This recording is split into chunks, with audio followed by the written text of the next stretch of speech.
Lamar like a got on that motherfucker. Black Power shit. Lamar got on that Black Power shit. Fred was hot at his ass. That He is a didn't fact. like that bullshit, bro. He like, nah, bro, that shit's bullshit. But that's real life though, Corey, because you know him and Malcolm X was actually homeboys.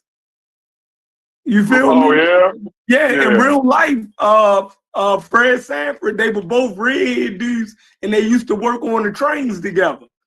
You feel me? Okay, He was okay, Detroit yeah. red, you feel me, and Sanford. They used to call Fred Sanford, they used to call Red Fox. They used to call him the Red Fox, and they used to call Malcolm Detroit Red. They actually was homeboys. They hung together. Yeah, they was Crazy homeboys. Oh, that's Yep. crazy. They hung. Yeah, Crazy. yeah. They got a street. They got a street in St. Louis. They got a street in St. Louis named after Red Fox. It's in the hood too. His old neighborhood. No kidding. Yeah. So a lot of that stuff, Malcolm X used to talk all that stuff when he became a Muslim to Red Fox, but Red Fox was a comedian. He smoked, drank, ate pork, fuck a white man. He used to laugh at him like, nigga, you tripping. Yeah. But they were still homeboys, you feel? No doubt. Hell yeah, no doubt. Yeah. Oh, everybody had a Sharif. You know what I'm saying? Everybody had Malcolm X was the Sharif. He was the homeboy that got straight. Everybody had a Sharif, bro. Hell, even Pac talked about that in one of his songs. You a Muslim now, knowing no more dope gang. Yeah, no doubt, yeah. Mm-hmm. Oh yeah. But that's crazy that y'all had mentioned Sanford and Son and my man Lamont Big Dummy just passed away. That was Big Dummy, my man Big Dummy. Nah, that's cold too. He died. That's cold. My man Big Dummy didn't check out. Grady was the funniest though. Shady Grady was cool as motherfucker. Man, Grady, man. I think he used to be smoking weed like on the show. Grady was high. Like, all of them used to be way you could be that too. All of them used to be drunk high if you watched the behind the scenes. Right. Yeah, Grady was definitely cool. Yeah, Grady was that dude, Joe. Shady Grady.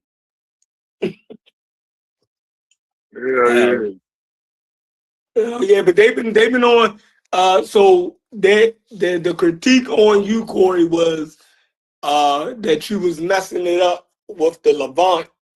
You know what I mean? Piece. You were basically calling them, saying that the Egyptians wasn't from Egypt or wasn't from Africa. They was from Asia when you say Levant. But they don't understand that Egypt and the Nile, you know, it was considered a part of the greater Levant area. All of these people cohabited and mingled with each other. You dig what I'm saying? Sometimes they call it the Fertile Crescent, right? Yeah, it's part of the like Egypt is part of the Fertile Crescent. They don't understand why Lake Michigan. Stop that. Egypt is not part of the Fertile Crescent. Illinois sits on Lake Michigan. It is part of the Fertile Crescent. It's an extension part of the Fertile Crescent. Yes, it is. In anthropology, real quick. Gullah, real quick. We live, so y'all can yell and all that shit, but just let y'all know we live and try to humble out, let everybody get their little conversation on. Geographically wise, when you come to geography, Egypt is not a part of the Fertile Crescent. That is wrong as hell. Egypt is not part. When you come to geography,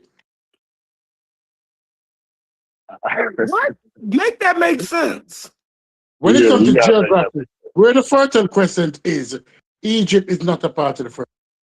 Well, I don't know about that. So he worded it different. I don't know. I don't care which way he worded it. He wrong. He's on his blackology. He's on his blackology. That's all. I don't know. No, it's not. Yeah, he's right. It's not part of the Levant. Whoever said that, that's much outdated information. but it ain't the Levant because it's separated by tectonic plates. It's part of the Federal Crescent, but it's not part of the Levant. Even the Sinai have its own plate, so it's not part of that. It's close, but it's not part of it. No, I didn't say the Levant. I said the Greater Levant. Not I know it's not part of the Greater Levant. It's not part of it at all. No part of no Greater Levant either. That's probably an outdated term. It's probably an outdated geographic term. Maybe it's outdated. Listen, When- y'all kill me. when you talk Y'all about kill me history- with the dates and all of this wild shit. When you talk about history, I don't know. Yeah, what because they it's call it obsolete. today. Because it's I don't know what obsolete. You they ain't call gonna use it today. an obsolete. It's an obsolete term, yeah. Like you said, like this. The centralized group of Egypt is East African hunter gatherers. Now we go to the dynastic period. The northern ones have more connections with the Levant. The lower Egyptians than the upper Egyptians have more overlap with the Nilo-Saharan group. But at the end of the day, they come from this basal Eurasian mix East African hunter gatherer group. That's the base group. I don't listen. That right there, fine. I hear you go, and that was a lot of nuance, and I'm sure that. I'm just saying. I mean, that's what it is. I mean, that's the reality. That's the reality. Like that's exactly what it is. Like no cut, no ends, no other shit, no motherfucking Vaseline. That's what it is. I hear you. All right, so let me read this. mm-hmm. All right, the Greater Levant is a historical geographic term for the Eastern Mediterranean region where Africa, Asia, and Europe converge culturally and historically. It is broader than the narrow coastal Levant and varies by discipline, history, archaeology, and geopolitics. The core areas, almost always included, is Syria, Lebanon, Israel, Palestine, and Jordan. This is the classical Levant, also called the Eastern Mediterranean.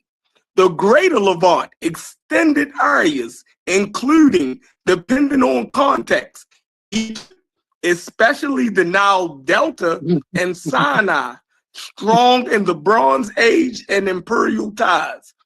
Turkey, Iraq, you know what I mean? Then they say how scholars use the term. In the field, what Greater Levant means in archaeology and ancient history. It says a continuous cultural zone linking the Nile, Levantine coast, and Upper Mesopotamia. You dig what I'm saying? So, yeah, I just asked ChatGPT and said no. I just asked ChatGPT and said no. All right. Can I got a question for Villa? I got a question for Villa. Can I speak now? Can I rebut that? I was one of the first person to rebut it. No, and then Howard, ask your question. Hold on to your question. Don't forget it though. Let's please address the read thing, and then but don't forget your question, Howard. Go ahead, stupid. Okay.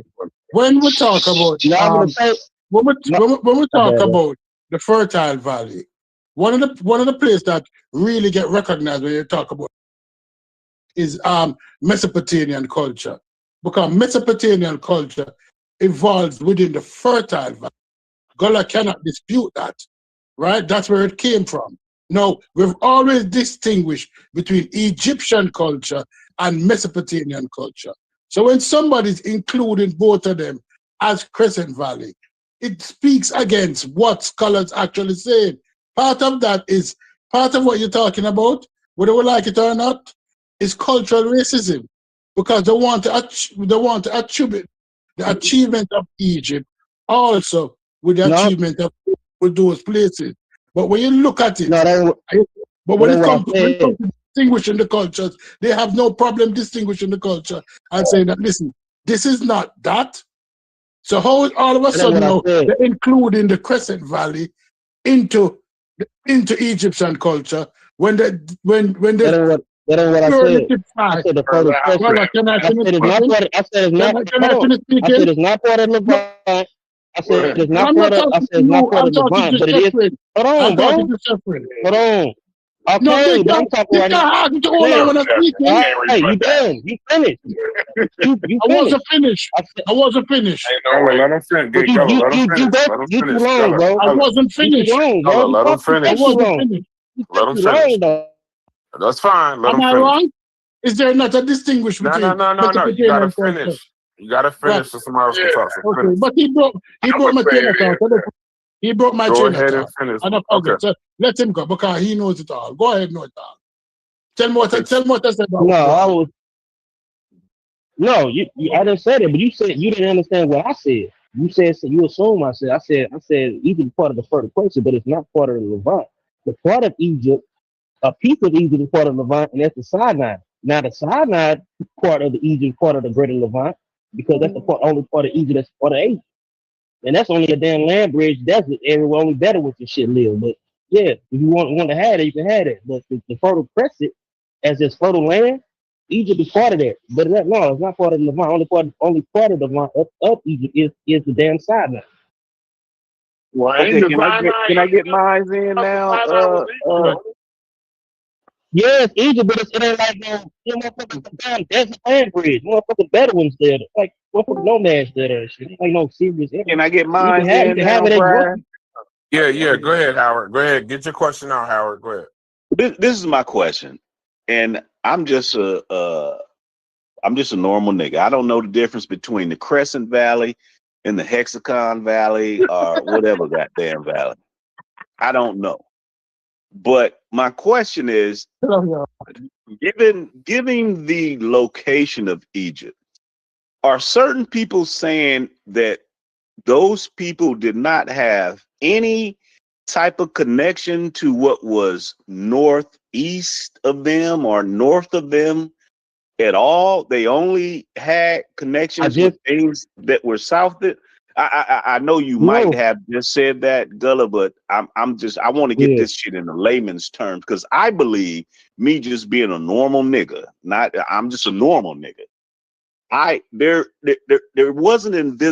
was not an invisible fence that stopped people like, oh shit, your skin is not. Of course it wasn't. You need to go back. No, that was. Of course it wasn't. I put a whole timeline in the damn chat, but nobody paid attention to shit. And I put a whole damn picture thing too to go with that. But anyway, to even say yes, you do have connections with the Levant, but that doesn't turn over the whole damn population. But yeah, it do. It's a damn corridor. Okay. Now does that y'all take pieces of these other dumbass dudes and I got nuance to tell the whole story. I don't have no white and black scenario. I'll tell you exactly what the fuck it is. You know what I'm saying? I got you right now, Gullah, but you're teaching right now. But all Egypt, all Egypt is mixed. All Egypt is mixed. The base group. That's the point I'm trying to get at. Hold on. Okay, goddamn. Okay, go ahead. Hold on. The base group is East African hunter gatherers that mix the base with Eurasia. Around the middle Heliocene period, you get more derived Levantine people coming in. You know what I'm saying? Around 7,000 BCE to 5,000 BCE. That's when the fucking grains and all that shit start coming in, the goats and cows and shit. But these dudes mix with, so they're coming back to, you know what I'm saying, later, but they already mixed with some East African hunter gatherers anyway. I agree with you. I agree with you, Gullah. So they mix in with their other cousins. Hold on, I'm not done. So walk by the time you get to the dynastic period, by the time you get to the dynastic period, nigga, you still got the base fast. I'm in the second grade. Your ass up in the eighth grade. The ones in upper Egypt. He trying to learn, and you going too fast for him, bro. Yeah, you going too fast. He's begging you to slow down, bro. He's begging you. That's why I wrote out a timeline so people can read it. I know. It's simple. I made it simple. It ain't complicated. I made it simple. So like certain people ain't into that, but like now that we having the discussion, like he actually has a question about it. So like maybe we want to slow down you know what I mean? Give it to him, or just slow it down. Don't just say that. Yeah, just slow it down. Right. That's my channel. If you go to my channel, that's why it is slow down. That's why I made the chart so people can sit down and just read it. The chart ain't no long read. It's a fucking point by point It got like a PowerPoint thing. It got points. It ain't like no paragraph. He wasn't interested in it in the chart. He didn't even know the context of the chart. But now that we are actually having, I'm saying all the context. No, I'm not talking about the picture. I'm talking about the written out chart where it has the written context. Right. Anything you need I'm not to go to school with. Anything you need to go to school with is all there. If you went to school to become a kindergarten, you had the supplies is all there for you to do your homework. No, I'm not saying you didn't. Go ahead. Okay, I got that, Gullah. And okay, you got me to agreeing. There was some mixing going on a long time ago from the Northeast, correct? That's just a yes or no, right? Is that correct? Yeah, for sure. Okay. Yeah, from the Northeast. Okay. It's just you got some shit coming in from the Iberian Peninsula too, coming in East Africa. So it's a lot of shit coming in both ways. But the early now with mix, that the first mix was let me give you a back though. The first mix with these East African hunter gatherers. Go ahead, Corey. I can't get it. I can't get it. Slow down. Gullah. I'm talking fast? No, it's not that you talking fast. Just listen to me for a second, Gullah. You understand it very clear. He's trying to get it. That's why he said layman. He almost wants you to spoon feed him a little bit if you want to do it. But he's saying like, just you're not speaking fast. You're just giving them too much information and it's causing more questions as you talk. So maybe just in layman's terms, just walk with me. What part you want, bro? Just walk with me. Yeah, just walk with me. You know what I'm saying? And teach me while I ask one question. Teach me that question. Don't not all the other. Just the one, so I can take the steps like a pieces of a puzzle. You know what I'm saying? Give me that piece. If I ask you for the piece, give me that piece. That's it, and then I can understand it, and then we can move to the next piece and start making the picture. Gotcha. And so from my thoughts and everything, like I said before, there wasn't an invisible fence that stopped people from mixing and everything. You agreed with that.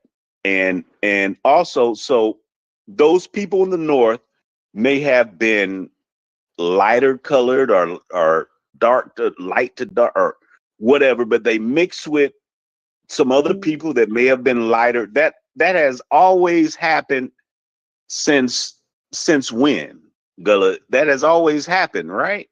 Or no? Yeah. The SL. Well, hold on. Well, it like when I say the early, that's like it come in different layers, yo. You know what I'm saying? Like so when I say, okay, you start with the East African hunter gatherer. You know what I'm saying? Around 30,000 years in, you know what I'm saying, dudes probably, you know what I'm saying, wavy the, you know what I'm saying, the curly hair probably put you in mind of a Dravidian or somebody from India. So not exactly the same. Let me stop you. I just need to ask one question. Why you saying that? When you say dark skin, can we possibly know how dark? Or are you just saying dark for what? Is that known how dark? It ranges. No one population is one skin color. Dark. Go ahead, Gullah. I'm listening. They're not pale. Is he there? They're not pale. They're not like. I'm saying they're not pale. The pale shit ain't even around yet. Right, but when you say they're not pale, if like from medium brown to dark brown, you know what I'm saying? Okay, but when you say they're not pale, that's a difference than dark skin. That is. Yeah, but I'm saying that's different. I'm saying, but if you're talking to a black like person, it is dark skin. Well, it's all dark shit. It ain't shit. Dark is dark. Yeah, so like they range from medium to dark. Like what? Were they red boned? Huh? Were they red boned? He's asking for an example. Like when they compare what those people look like. That's what I said. I just gave him an example. I said picture in mind of people from Southern Asia, Indian people, Dravidians, Tamilian, like Not exactly them, but they probably look Use somebody like that them. would know. Like for Use like somebody, features, like use somebody that will publicly know. Use an example. Somebody that y'all never That seen was people from a India. pretty I'm good not example. against you. I actually I agree with your equation. I agree with the outcome of everything, but you need to walk me, because when you use words like, oh, dark skin, because that could let blackology motherfucker get in like, hell yeah, you damn right. They all, because they equate dark skin with black, right? So when you say dark skin, no. I equate dark skin with black. See what I'm saying? That's why I tell people. I'm along the same line. Give me an example of somebody modern. Hold on, let me put a picture. Let me put a picture in the back there. No, we don't want a picture in the back. We're driving. We're doing stuff now. You know somebody that everybody knew that is popular. Put in the picture. And you think that their complexion would match that person. Who we looking at? No, I'm not doing all that. You don't know people I know. But you're not doing shit then. You're not doing shit. You're hiding. You're hiding. You're hiding behind some antiquated pictures. What the fuck are you talking about? Hiding because you're asking for a description and you're hiding. You dope. You're asking for a description. You can't I just said people from India. I ain't hiding. Bro, shut up talking to me, bro. Please. What people from India mean? Bro. I'm good on you, bro. What people from India mean? I'm not asking your question. I'm talking because I'm good on you, bro. He said dark-skinned Dravidians. He said what that mean? What that mean? I don't know. I don't know what it means. If you don't know what that means, I don't know what that means. If y'all don't know what a dark-skinned Dravidian look like, you shouldn't be arguing. No. If you can't make it, if you can't explain your point, that a layman can understand. You can simply do it. It's 2000. Everybody stop. He trolling, bro. This nigga trolling. This nigga, you can Google it. You can Google that shit. I don't gotta mail you the picture. I don't gotta mail you the picture of it. You could. It's 2026. You can literally Google the video. Hold on, bro. Everybody mute up, bro. I'm gonna say this one last time, and I love all y'all my brothers, but I'm gonna serve and mute the niggas that ain't listening, bro. Yeah, one at a time. Even if y'all yelling at each other, do the shit one at a time. We're live. This ain't a back chat conversation. Y'all got 30 people listening to y'all, and it sounds like madness. Chef talk, Stoopies talk, Gullah. Let them sort that shit out for a second. And whatever going on with you, Stoopies don't address Gullah. Gullah don't address Stoopies. I won't address him. Thank you. Go ahead, Chef. No, I'm just saying he gave you a description. He gave you a people that it could have looked similar to a current people, right? So, like, if we're this deep into the conversation and he tell you a dark-skinned Dravidian and you don't know what a dark-skinned Dravidian look like, then maybe you should say, maybe I shouldn't be arguing. You dig what I'm saying? Like, maybe the conversation then went somewhere where, you know what I mean, I might just need to chill. That's all. All right. That's it. That's all I got to say. All right. Okay, Chef Fred, modern day now. Where are the people? Where are the dark skinned, whatever it is, people? They're still alive. They're in southern India, bro. Right. So we're talking about Africans, and we're using Indians to describe them. See, no, we're talking about Africans. He's not listening. He's not even listening. He's not even listening. I just said a background. You just want to argue, bro. Hey, listen, you can tell you're a woman. You can tell you're a woman to argue. Gullah. You can't keep no damn woman. Gullah. Right? You and Stoopies, y'all ain't clicking today. Right? I'm talking to Chef Fred. Chef Fred, imagine that. This dude burnt up, bro. I know, but this is incoherent and we live, brother. Right. Go ahead, Chef Fred. He word online. We're talking about Africans, and we're using Indians to describe. No, that's why I know that a dude never write a paper, because any professor would say, "Why are you using Indians to describe Africans?" That don't make any sense. I went to college. I might have dropped out, but I read many papers. You have never written a fucking paper. I'm not talking to you. Go ahead and answer me. Why are you talking to me? I'm talking to Chef. Why are you talking to me? When you talking about me? Why are you talking to me for? Continue. Dick ass nigga. You talking about me though? Continue. Let's not call names. Stupides, he's using humans No. We're talking about to Africans describe now. other humans I'm using in a Indians to describe. But Stupides, leave Gullah out the conversation. Just talk. I'm leaving him out. I done with the conversation. I'll talk to somebody else about the conversation. Because I'm not talking about anybody who's Indians to describe Africans or Chinese to describe Africans. I think he's just describing humans and trying No, to put. describing Africans. I asked him when he says dark Africans. skin, because I asked him when he said dark skinned, and he gave an example Then of Indian people. What he's taught. Well, that's the example he came up with. Stupides. Goddamn, why you asked for easier example? I asked him for easier example. I just want to convolute the conversation. Him go all the way into this Indian. Maybe he's saying they look more like those people than West So they look more like Africans. Indian. All right, okay. All right. Him. Howard, you're right. Howard, I'm wrong and you're right. Howard, I am wrong. I'll take my wrong.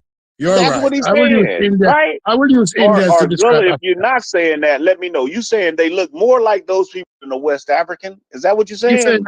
They look more like Indians. Is that what he's saying? Yes, that's what he's saying. That's a picture. No, that's why I'm not listening. Hold on. Can you mute him? Can you mute him? Somebody. Can somebody mute this mush mouth ass nigga? Start. He's saying that let me say this. He's saying that those Indians look like those base group of Africans. They look closer to that. Not that the Africans look like the Indians, but that base group of East Africans at that time, the Indians look more closer to those Africans. That's what I got. That's what he's saying. Hold on. I didn't even say. Hold on. Let me explain what I'm saying. You can't explain nothing. It's only people who never write a third man. Hey, bro, this dude out of control, yo. Go ahead, this motherfucking lame ass fucking troll. But anyway, you missed the whole point. What I was saying. I used Indians as a proxy, and what I was saying was you missed the point. I said northeastern hunter gatherers. Before I even said the Indians, I was talking about the dudes look like Indians, some with the Bayesian race that back migrated in and mixed with these northeast African hunter gatherers. The northeast African hunter gatherers probably would have put you in mind of how people that are Omo Valley look, Amadic groups. Or the Mosul type groups, like them, That's what I got out of it. Them base. I got you. Yeah. So and this dude's slow anyway, because if he knew fucking genetics, a lot of East Africans got T markers anyway. T markers come around India any damn way. So Indian people come from Bayesian races. That's why they look the way they look in the first damn place. But anyway, them type of groups migrated back into Africa. You know what I'm saying? These dudes, you know what I'm saying? They dark skin, medium brown or dark or whatever, wavy, you know what I'm saying? Slick looking hair. Wavy hair. Yeah, and they mix with them. They mix with these East African Amadic looking groups, and then that's the base, and they become the base. They become the base group for a minute.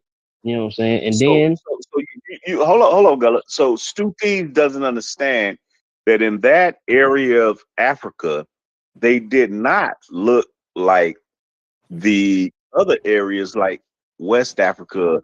They did not. They didn't have the same look, right? Is that what you're saying? Right? I'm trying to follow you. Not after 30,000 years ago, the Bayesian races started coming back in, mixing with indigenous African populations, like Amadic. Like if you know what an Amadic dude look like, if you look at the Hamar or the Ari. You know what I'm saying? In East Africa, I do not know what a Hamitic nigga is. You gotta see. No, Omadic. Look up people of the Omo Valley. Yeah, did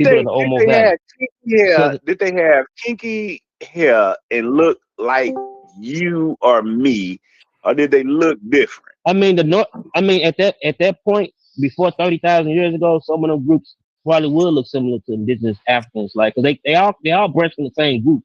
Northeast African hunter gatherers are the ancestors of Nilo-Saharan, early proto-Niger Congo speakers before they migrated west, and they the ancestors of early Afro-Asiatic groups which looks something like the Omotic speakers, who are the earlier or the most basal Afroasiatic population or group.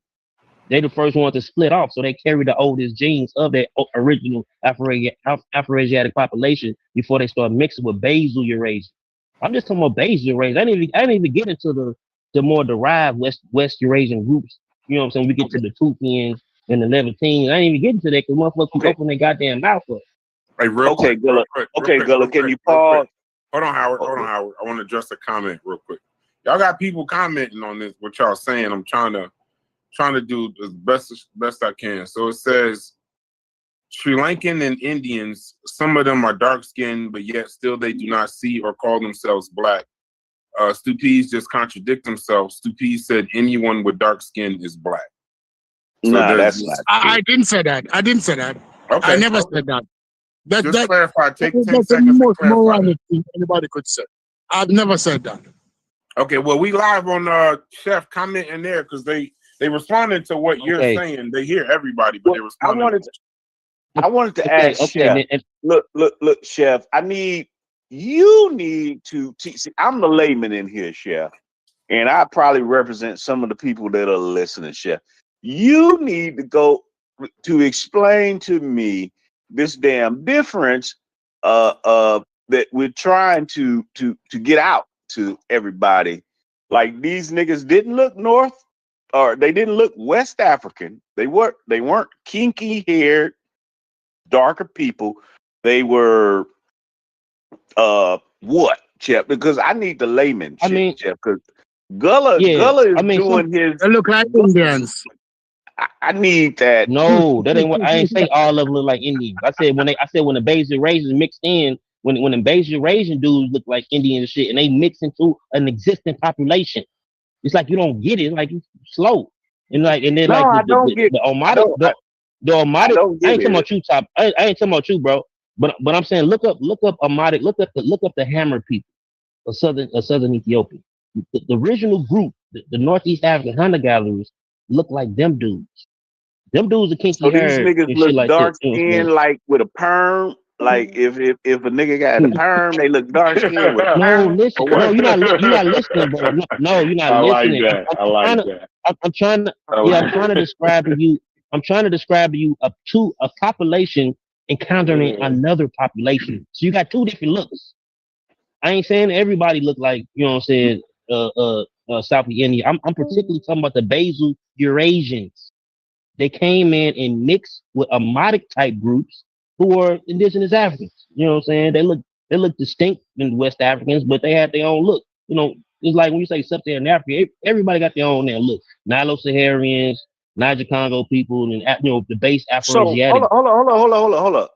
So an indigenous African got his own look. What look is that?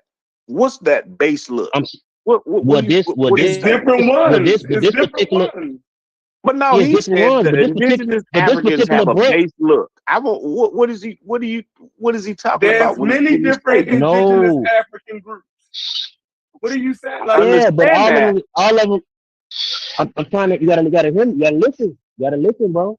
I'm saying all of them. Like I ain't come. But the one I'm just saying that just to give you a mind that it ain't just one look, but this particular group that I'm talking about. The ancestors of Afroasiatic group. Okay, you're talking about a specific group.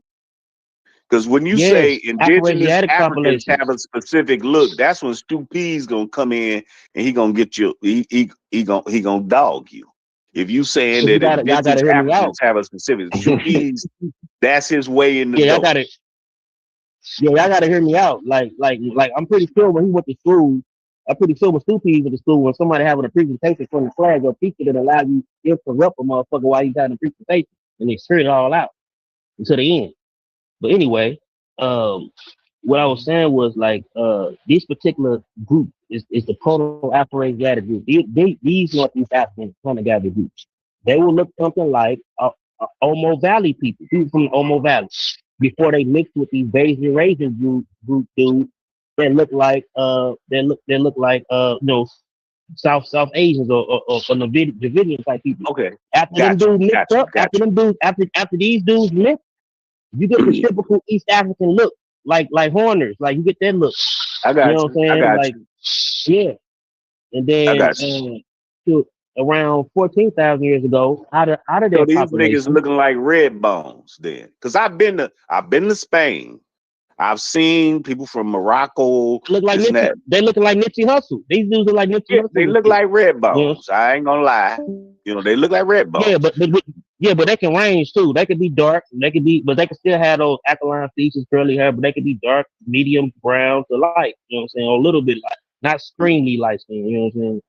Because SLCJ ain't even there. And then around 14,000 years ago, that's the population of people you talking about that were in Egypt, right? Looking like that, right? Or no? Yeah, 30,000 years ago, from mixing with these two populations. Okay, you talking about some red bone looking niggas that may have been dark or light, and it ain't everybody though too. Like don't think like just because a group mix in, it don't erase every damn body. Yeah. I got you because everybody ain't the same. Dudes, I got you. You got the in between, and then you got the the two extremes. I got you. So why does Stu Peas disagree with that? Now that's my question. I don't know. Let me answer. Let me answer that now. The timeline not done though. But that's fine, Dollar. Let's do P's answer. Go ahead, Stu. Okay. I am not saying that there was never any mixing. This is it. When we do history, the history with a map of the world. Now, Howard, I wanted to envision a map of Africa. And then I wanted to envision, small it down to East Africa. We're coming from the Nile, just from Lake Victoria up to the Delta, right? I'm with you, brother. Right, from Lake Victoria up to the Delta. And then we're going to go from the Delta to Eurasia, to the Crescent Valley. We're not going as far as India. We're going to the stands, to the nearest stands. You know the stands, Pakistan, Afghanistan. We're not going as far as Pakistan. Okay. We're not going as far as Afghanistan. Right? That's actually pretty far. That's actually pretty far. But that's actually pretty far. And then we're going up to Europe, right? We're not going as far as we're going Spain. We're not going England. Oh, right? That's close. Spain is close. Right? Spain is really close. We're going Spain, right? No, envision that part of the map that I just pictured. You know, you just went from Northeast Africa to Northwest Africa. All over the place. No. We don't get it. I am talking about. You don't know what exactly. You don't know what exactly. Listen. Can I finish speaking? Can I finish speaking? Pause for 1 second. Don't go on mute, but pause for 1 second, Stu Peas. Finish, Chef, and then Stu Peas respond. The niggas said Pakistan and Spain. I said I'm not going that far as there, sir. No, you ain't hear nothing I said. You ain't hear nothing I said. You know why I'm using that. Finish listening. Let him finish talking. No, let him go. Yeah. The reason why I use such a broad. Y'all can have this shit. Yeah.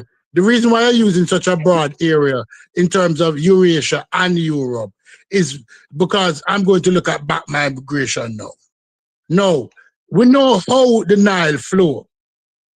The Nile flow from geographical south to north. So you don't went from Morocco to the Nile? Yeah. Because I'm saying that people coming into Egypt, and they're coming into Egypt from all directions. I'm going on mute. Right? People coming into Egypt from all directions, not just one direction. Because within Africa, you had migration. You had people coming from the south up to the north. He cannot deny that. But when, according to his description of migration, he mostly emphasized on migration from Europe and Eurasia into Egypt. He's not talking about migration from Europe. I didn't say nothing from Europe. You know, Europe and Eurasia. You don't listen. Hold on. Hey, listen, real quick. I hate the conversation, but I really hate how it's being presented. First off, happy Black History Month, right? Moving on, let the man finish. Howard Gullah, mute out. Let him completely finish his thought, and then y'all can come in after that. This sounds all right. Yes, sir. Okay. Yes, sir. Thank you, everybody. Now, since he never mentioned Europe, let me take out Europe, let me take out Spain, let me take out all of that. let's just use Eurasia. People from Eurasia coming into Egypt, but people from Middle Africa, Central Africa, from Lake Victoria, following the Nile, which would be one of the easiest part because you're following the flow of the Nile. And the flow of the Nile lead you right up into the Delta. Now, if we overlay Lake Victoria with the skin map, we find that dark-skinned people, according to the skin map, very dark-skinned people were always following the Nile going up to Egypt. I have no problem with mixing. My thing is that the mixing, what he's talking about, and these people 30,000 years ago, right? Because when people were back migrating, it was easier for you to get more numbers coming up the Nile to the Delta than coming from Eurasia. Because you're following an easier path. That's not true. How you know that? You made that up. It's not a population number. You made that up, yo. Like the Nile from its source to where it empty out at is not an easy track, right? That's not easy. That's for trucks, but not for food. No, I'm saying, hey, they got natural cataracts, bro. They got natural cataracts and swamps. They got a large area of sud that goddamn that goes through a whole country. It's not just you're not just traveling from Lake Victoria up the Nile. No, not even walking, not sailing, not walking. Tell me why not happening. Why not happening? Why not happening? Natural. Yeah, he got boundaries. And you're saying that there's no natural boundary from Eurasia into Egypt. There's a lot more. There's a lot more.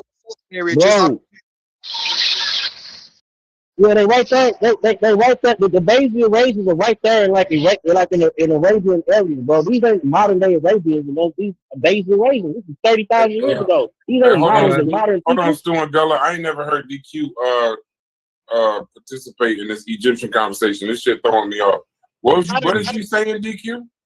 I've heard it for years. We all know that the southern part of the Nile coming out of Nubia has the cataracts. Cataracts are natural occurring boundaries and borders that the Nile River had. You can't just flow a boat and think you're gonna end up in motherfucking Delta. Hell no. Everybody know that shit if you're using logical and rational methodology. All right. Yeah, and spread out. Everybody ain't. It ain't like no damn highway. People ain't even riding on horses. The camels ticket. People are settling, and they settle as they move for years, even for centuries, before they even move on to the damn next spot. He thinks he got a damn fantasy mentality. It's crazy. All right, and I'm listening to you now. I'm listening to you speak, and I agree with you that people settled and they moved further, and then they settled and they moved further. Wouldn't it be easy to settle among the banks of a river than to settle in a desert to move into Egypt? No, that's dangerous. It's dangerous where? Yeah. That shit dangerous. You know, animals, other tribes, that is dangerous as hell. You talking about uncivilized Africa 30,000 years ago, bro. You think it's safe near a river where all the animals gonna be? Nah, they didn't do that. Yeah, then you got different seasons. You got different seasons where the Nile is more dangerous because of the tide and the monsoons and shit. You don't even understand the climate and the geography, bro. You just talking. I'm talking about. You're saying that it's dangerous, and I'm talking about 16,000 years. No, can I finish? And I'm talking about people. I think you need to take a class on ecosystems, Joe. Can I finish speaking? Ecosystem. No. Can I finish speaking? Right? How long do you think you're supposed to speak with 8 other motherfuckers? No, because I'm addressing a topic that I made. Because you're saying that it's dangerous. This and I'm is where your human beings, where your rationale. Yeah. I'm saying that human beings 16,000 years ago, between 16,000 and 10,000 years ago, hunt woolly mammoths into extinction. So animals were never a problem for human beings. Human beings, when they're coming over to the Americas from the Eurasians, have hunted saber-tooth tigers have hunted woolly mammoths. So when somebody used the excuse, It was a combination. It was not just the hunting. It was a combination of things for the woolly mammoth. What Go ahead. Combination of things? A river with water? Because I know it ain't nothing but bushy. No, people saying that human beings never circle among the man. Yeah, and it wasn't just a hunter because the woolly mammoth was adapted to the damn ice age. When that ice melts, I'm using the woolly mammoth. They're gonna die out. I'm using the woolly mammoth and the saber-tooth tiger, but it's not and the just the grizzly bear hunting. and the They polar were bear. dying out because the ice. They were dying out because the ice was fucking melting. Human beings on them extinction. Bro, you don't even, bro. I'm not talking to a dude that doesn't understand evolution, bro. You don't even understand natural selection. Are you saying to me that human beings didn't hunt with the mammoth to extinction? He didn't say that. They helped it go. They helped. We're not even talking about.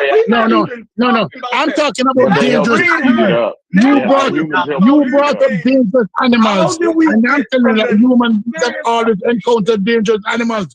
One of the most dangerous animals in the world is a polar bear, and human beings have encountered the polar bears. So along the Nile River, you have crocodile, you have hippopotamus. It's deeper than this conversation. You literally see, everybody see it's something literally wrong with this dude. Like something like mentally.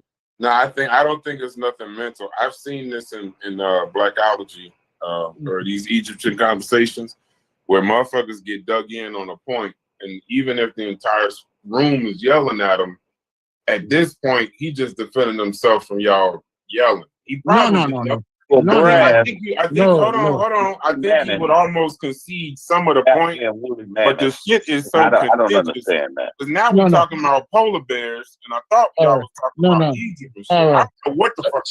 No, so because I didn't get that chance to finish. I'm saying that human beings hold on, Stu. Hey, Stu, before you get started, hold on. Before you get started, I gotta say this. Hold on, Chef.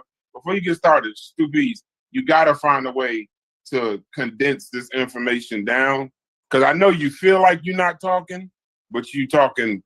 They not try to make it concise and quick, because there's other people trying to talk. That's why they keep trying to cut you off. So and leave the woolly mammoth out of it, Stu Peas. Don't say polar bear no more in this conversation. But go, try to get your shit off, but get it off. Pause as quick as you can. Quick as you can. We're not trying to make children here. We're just trying to get off. Pause. Go ahead. All right. This dude minimized migration from within Africa, from the Victoria up to Nile. He's always minimized it, right? They talk about the cataracts, and they talk about all of this and all of that. We're talking about people on foot. People have have always historically settled on the banks of rivers everywhere in the world. People have always encountered dangerous animals and have still survived all over the world. I was giving an example, and I'm going to give that same example. But so when Sheffrin said, oh, it was dangerous, existence for human beings has always been dangerous. Migration has always been dangerous, but yet still he minimized migration from darker skinned Africans, from areas according to the skin map where darker skinned Africans would have lived up into the Delta. Because darker skinned Africans are not as intelligent as lighter skinned Africans when it comes to find Egypt. I'm done my argument. All on have a red bone mentality. Light skinned people have one. Walk watch the light skinned man.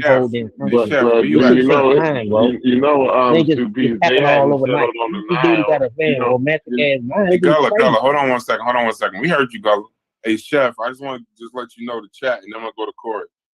The chat is literally blaming you for all of this, bro.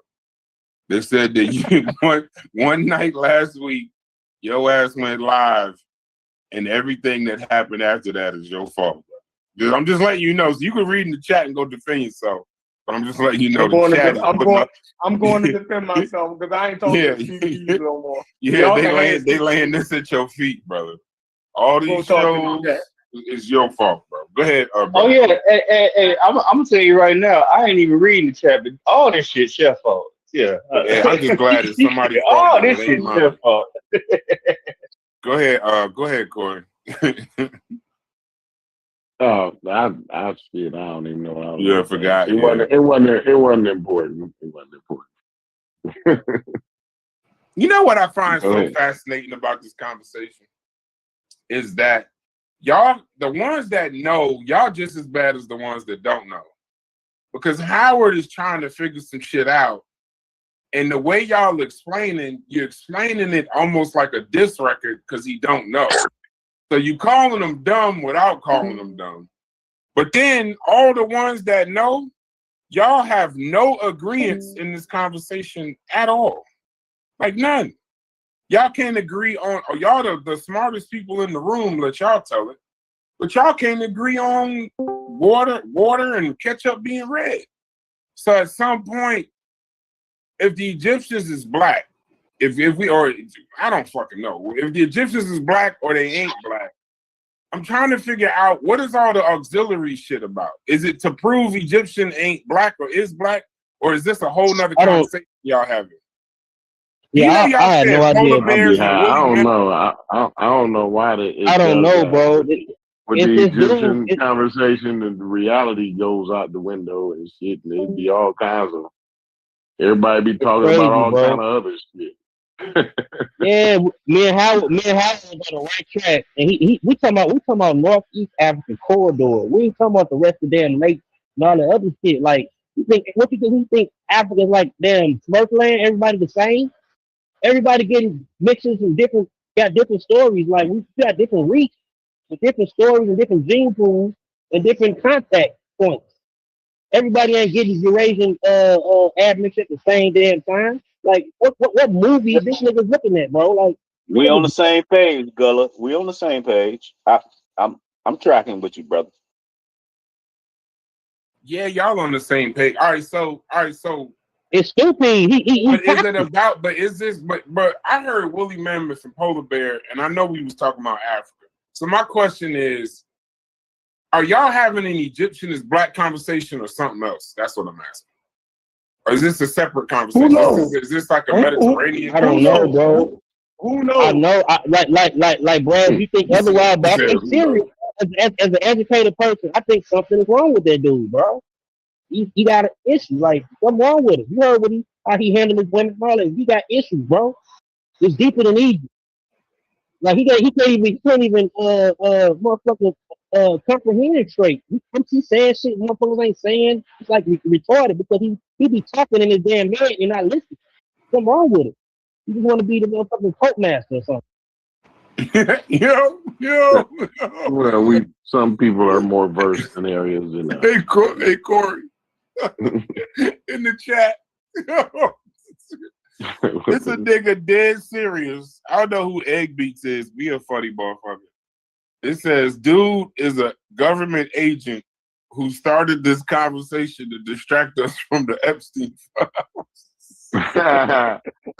Right. Y'all funny as hell with this agent shit. I hope I never make it to the status of being an agent in the conscious community. Because when y'all get mad at a motherfucker, either you start calling them pedophile or some crazy shit, or at some point that motherfucker worked for the CIA. The CIA got so many employees, it's ridiculous, bro. That's where the budget's going. That's why we can't have universal health care.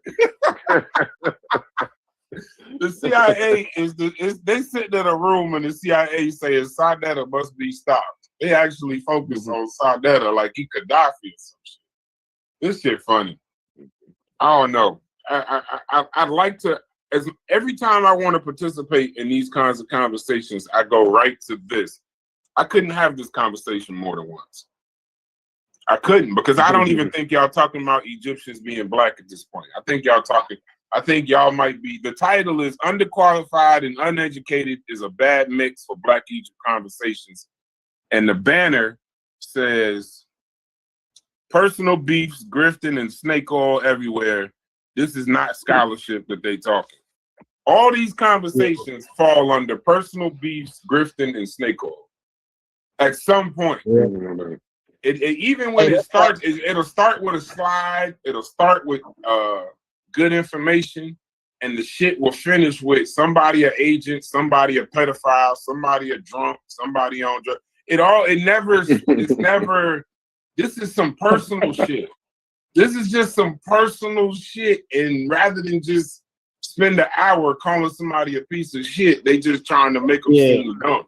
Well, we started with the before you hit the button, we had started with Unc's critique of Corey's statement that when you're talking about Egypt and all of that, you're talking about some Levant niggas.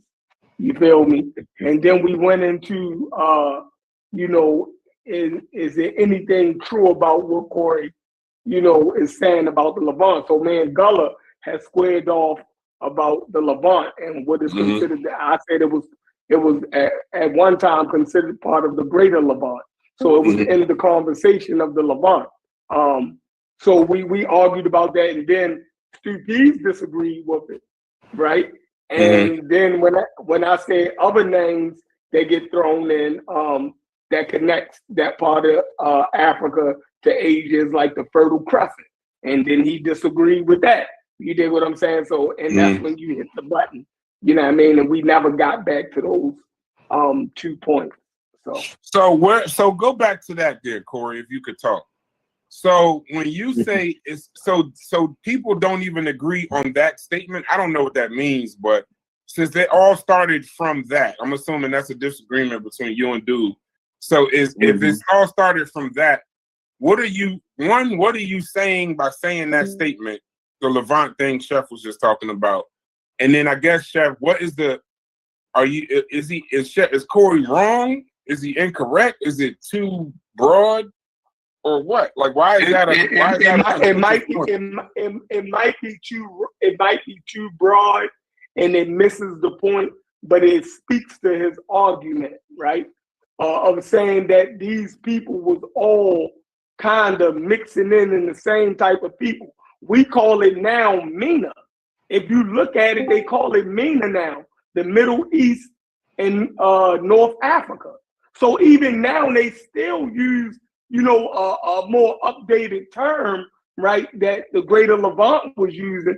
You know what I mean? So, I mean, like, just because the term is outdated, it don't mean that it wasn't speaking of something specific. So if I read something from an older work and it talks about the Greater Levant, I'm smart enough to know that they're talking about MENA now. You dig what I'm saying? That's just like if I read something prior to 1960 and they're talking about the word Negro. I know they're talking about the Black Africans. You dig what I'm saying? Like, I know I can read a J.A. Rogers and know what the fuck he's talking about. I ain't gonna say though all of his information is wrong because we don't use that term no more. No, that term was talking about who we're talking about now as sub-Saharan Africans. You feel me? Like they just don't use that term no more. You feel me? So I mean, that's how I look at it. But people think that you can't use those old terms no more or understand the anthropologists who used it back in the day, right? Like, no, you can still read that shit. That shit is still informative now. You dig what I'm saying? That's like Darwin used certain language, right? Everybody loved Darwin though, right? But he used certain language that we wouldn't use right now. You wouldn't say that all of his shit is outdated because of the lexicon that he chose to use in the 19th century. You dig what I'm saying? But that's my point. Oh yeah. And to like me. My bad. Go ahead. Gullah love this shit. Love this. Well, and so to my point, and Sheffrin actually nailed it too. But to my greater point, right? The reason why, and I understand that it's a broad, that I'm using it broadly, that is broad, right? And that's kind of the way that I'm using it. It's purposely the way that I'm using it. Because I like to distinguish now, because Africa, I always say Africa is the most diverse continent on the planet, right? So my question was always not whether they was black or not. Really, that's not really. I never really came into it for that. Although I don't think they was black, right? I just always wondered. I began asking the question, well, why is we even concerned with Egypt? Because we from the Bight of Biafra and the Bight of Benin, right? That's a geographical area. Now it's a very broad. See, my thing is very broad, right? So we're from a way different region, right? And we can say, oh, well, everybody, yeah, I'm using a broad term here. We're from the Bight of Benin and the Bight of Biafra, right? Why in the good fuck is niggas arguing and concerned and changing their names to some niggas that's way clear over here in the Levant, right? My nigga Corey. That's why I fuck with this. That's why I'm concerned, right? And then so the argument goes further. So like when you can't be honest and say, okay, yeah, you're right, fine, we are way different niggas than them, right? But we just like them niggas. Like, look, that's the honest thing. Like I would have shut the fuck up. You would have never heard me say another word if they would have just said that. Yeah, I understand, Corey. Yeah, we different niggas than them. I understand that. And I understand the diversity of Africa, right? We just like the niggas. We like what they did. You know what I'm saying? We like those kind of Africans, right? So, but they don't do that, right? They got to be dishonest and flim flam and hem haw around. And I ain't saying what I am saying, but I did say what I said, and it was on YouTube, and I said it, but I'm gonna act like I didn't say it and all the bullshit, right? So then I go even further, and it's like, bro, like these people, they were Mediterranean niggas, right? You know what I'm saying? Because look, I try to explain to them like about the Eastern Mediterranean basin, right? So when you got that Eastern Mediterranean basin, it's very easy to trick up and down that little coastline, right? You know what I'm saying? And what I'm saying is, it's even in the Bible, right? That's why I was always saying, like, they even biblical, like these are y'all claiming, right, to not be with the Bible, and y'all love Egypt so much, right? But these would have been the same kind of niggas. They would have been the same niggas, right? All these niggas in the Levant is running back and forth, making love, making babies, falling out, falling in war, conquering one another for centuries on end, right? They writing about it. They write about it extensively, right? And so this is what I'm saying. Like, it's obvious that this is a region, right? And this region that these niggas is from is not the region that we from. That's all I was saying. Like, I don't like whether they was black. I don't think they was black, but that's not a concern of mine. Like, I don't really give a shit about whether the Egyptians was black. They wasn't my type. They were not my people. As a matter of fact, they helped out doing a lot of they was a part of the trans-Saharan slave trade, as far as I understand. Now, somebody might can tell me, well, no, you lying or you got that fucked up, and I changed my mind on it, right? But as far as I understand, right, they were had some dealings as far as the trans-Saharan slave trade goes on. So, like, I wouldn't. Why am I giving a fuck about these niggas? Like, shit. Why am I revering anything about what these niggas did before I revere West Africa? Why would I pass up West Africa like these niggas say on live TV? Well, we fly over West Africa to get to Egypt so we can take Egypt back from the white man. That's what I'm arguing against. Taking Egypt back from the white man. Like it was ever you niggas, right? You niggas is from the fucking Bight of Biafra. Let them Egyptians take Egypt back from the fucking white man. You got shit you got to worry about over here in the Western Hemisphere. That's your problem. Not over there in the MENA. right? In East Africa and Asia and all this old shit. You know what I mean? It's wild. But go ahead. I think an Egyptian would have looked just like Jesus, right? And I think Jesus would have looked just like a goddamn Palestinian right now. But if that's what y'all, if you asking me what I think, what the ancient Egyptians look like now, because that's what we talking about. What the ancient Egyptians look like before you get, because everybody want to talk about it was a Ptolemy period, and all these white folk came in, which I don't think they were like pale white anyway, but that's a whole nother topic, right? But what I'm saying is the Egyptians, right, would have looked no different than what you see in Palestine and that Levant area, the goddamn Sinai Peninsula and all this old area, right? They wouldn't have looked no different. I don't know why they would have looked any different than the motherfuckers that's there now. Like, I agree with Corey. Maybe they would have been a little darker. I think they would have been darker, right? They would have looked just like the motherfuckers that's there now. I think they would have been darker because they would have been more outside than the modern people today. You know what I'm saying? Like they didn't have houses and air conditions and cars and shit like that, right? So even those Palestinians would be darker than they are today. You know what I'm saying? So that's all. That's my ignorant spiel on it, right? I would say a few of them would have been darker from having sex too, and having offspring with non-Saharan and other African groups. Absolutely. But you had range though. Yeah. You had range though, and that happened more often in upper Egypt, and then lower Egypt you had more Levantine.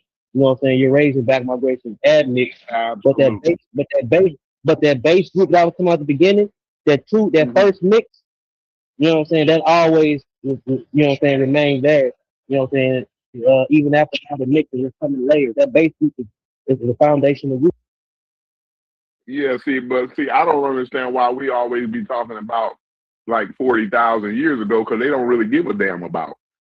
No, who gives a damn about 40,000? What they give a damn about is the pyramids and the kingship and shit like that. You know what I'm saying? That's what they give a damn about, Gullah. Let's be honest. Am I talking shit here or what? What these niggas give a damn about is not this Basil motherfucker who left out of Africa, 50,000, 70,000. They don't give a damn about that shit. That's a good point, Cole. But even the Levantine component, the SLC component, when that came in, when the goats and sheep came in around 7,000 BCE to 5,000 BCE, that's when it began getting lighter around there. Not saying that they overturned the whole population, but you still have corner looking type niggas even of the day. You go to Luxor or Upper Egypt, whatever. But that Levantine shit, that shit that they say they came in during the Arab period, that shit came in during the middle damn Neolithic. Hey, that was about 40,000, wasn't it? Go ahead, go. Mm-hmm. When they had the earlier back migrations there. Yo. 30, 40. Mm-hmm. You on mute. Hey, so go, Corey, somebody asked, and then I'm gonna go to you now. Somebody said, I wonder if Tunisia, Morocco, and Algeria did what the ancient Egyptians did. Would African Americans claim all of Africa, or would they just claim where they originate from West and Central Africa? Is that a cogent point, or is he just talking shit? I really don't know. I think it's a good point.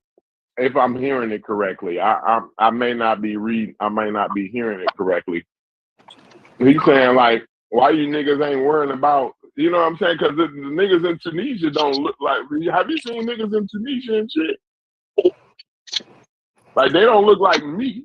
I'm just gonna say that. You know what I'm saying? Like, so why y'all ain't worrying about that? Why y'all ain't trying to take that back from the Arabs and shit? You know, it just don't make sense to me. You know what I mean?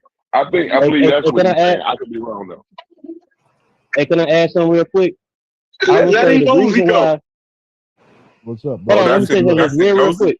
Just real quick. I ain't gonna be that long. The reason why using Negroid and shit like that is problematic. We know what you mean, but it don't give the diversity no justice. When you say, oh, these Negroids, they don't even give your ancestors justice. We come from Woodland, Savannah, and Niger Congo Africa. We don't come from Nilo Sahara. We don't come from Khoisan. Which Negro are you? You know, you're saying Negro, that's a broad, colloquial term because these groups ain't even related. Damn, Nilo Sahara is just as different from Niger Congo people as the motherfucking India is to the motherfucking East Asia. You know what I'm saying? These are diversity. Like you say Negro, they don't tell you anything. Well, we come from the Negro. What you want? You come from Niger Congo, Nilo Sahara, or you come from the Armada group. So like that Negro shit, that shit out there is obsolete and it's problematic to the conversation. Okay. Is that in? You said that's in Gozi, Chef? No, I'm right here. That's not in Gozi, I don't think. No, I'm right here. No name. That is in Gozi. Okay, shouts to you. No, I'm right here. No, that's me right here. I didn't say nothing yet. Shouts to you, brother. Shouts to you. Peace and love. I didn't say anything yet. Oh yeah. So my thing with the Negro, right? I think it gives I think when the Egyptian conversation is had, we are having the race phenotype argument more than anything else. Now the nuance and stuff that y'all talk about is great, right? But that's not what the majority of the people that's listening are trying to ascertain out of the conversation. Right. They'll admit, yeah, I get the diversity in its different groups, but is they black? Is they Negro? So that's what they're, you know what I'm saying? So that's what they want real. They want to get to the bottom line. They ain't on us. Them niggas need to grow up. That ain't on us. These childish motherfuckers need to grow up. No, it is. It is on us because that's what they come in the air. You feel me? That's what they come in the air. Hey, you know what I'm saying? That's what we're talking to. Can I say something right quick on this subject? Go ahead, get yours. So let's just make it plain flat out. When motherfuckers talk about niggas or Negroes, they talking about black Africans. Primarily people that we descent from, West and Central Africa. Let's just be honest. And the Egyptians was not that. The Egyptians was not that. Even when you go back to the pre-Proto Neolithic culture, them people was highly admixed for a very long time. And Libertine, North African Libertine, should be the best proxy that we use for those people. We talking about even the stratum that was really related to later Tyrians, or even like you got to go all the way near Aswan, where you find a little higher component of Nilotic layers of signals.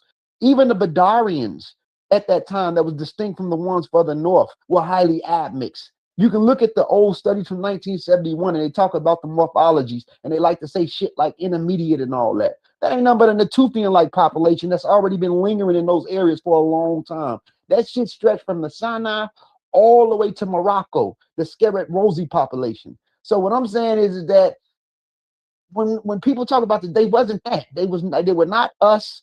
They wasn't highly Nilotic in the sense of what we see in the sense of Dinka-like populations. They would have been very close to the people that you see in dynastic times, beginning dynastic times. They would have been very close to the people that you see in Egypt today. And people are trying to take those people away from their heritage and history. So the blackologist is trying to say that they were us or some type of black people. And they like to linger things in to blank open. Brother Ngozi, can I pause you for a second? That had to be clear as fuck. But go ahead. Not locked it. When you say they were not highly, I don't even not locked it. Does that mean they were not highly West African looking? What does that mean? No. A lot of East Africans. Hold on. Let me just say this. I didn't know. Let me just say this. Nilotic isn't one population. So Nilotic is just groups of people near the Nile. Some people think Nilotic, they're imagining Dinka or Nuer type people. But when you look at the studies, when they see Nilotic, these are just populations near the Nile. So that doesn't mean Dinka-like population. Oh, you said Nile-loctic. Okay. Yeah, Nilotic. So I'm not talking about I'm not talking about like Dinka or Noor. So even when you go towards the Upper Egypt region, right, a lot of the populations would have had indigenous autochthonous, more like a Tokohori segment in there.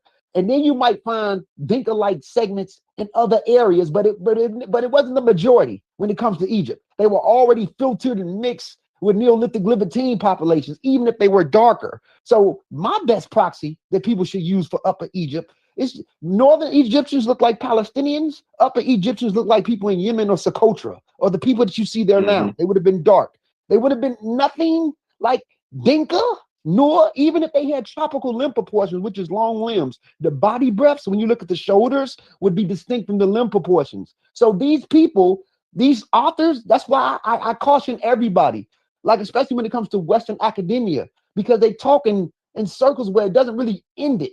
And it seems like they're trying to keep a confused thing going between white and black, and it's not white and black, it's bullshit. So Western academia keeps a filter, but the truth of the matter is the modern Egyptians are the descendants of the ancient Egyptians. They are not Dinka, they are not Noor, and even when you look at terms like Ethio-Somali, like that phenotype did not start in the Horn of Africa, it started in the Egyptian Levantine area before even going down there.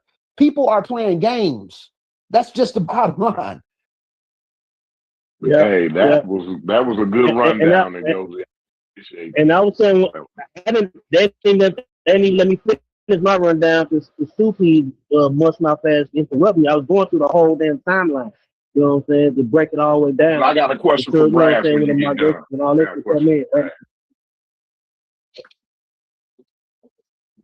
Go ahead, brother.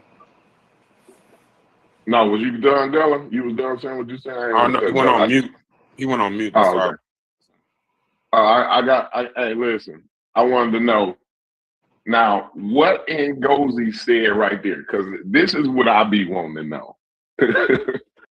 What was that clear to you? Because to me, that was crystal. Like you could, if you got any questions Even after if you that, don't know the word, even if you don't know the word, wrong or not. I was about to say that. Hold on, but. So, Brother Ngozi, if I'm not mistaken, Brother Ngozi is the E1, B1, that's the guy, right? Yeah. All right, so my fault, and that's no disrespect. It's just, I don't really know these people. Bro. It's okay. Yeah, it's okay, I don't know the people. But it's okay. I don't understand the terms or really but it's very clear as far as as a layman. So if I did understand the context and everything, I would be more clear. But not knowing anything or even caring about the conversation, that was about as clear today as I've heard this conversation. So yeah, I don't even need to know the term. I don't even need the context. That's just like a bare bones. To me, if you're fighting that, then you just got a problem with Ngozi. You don't really it ain't, you know what I'm saying? Like it ain't really, you're not even having this conversation. You just want to fight. So, hey, Brad, you're right, bro. I'm a layman like you. And I've been listening to Ngozi for years, not understanding, but he answered my question, and yeah, it puts everything into perspective. Yeah. He knows who they are. He knows.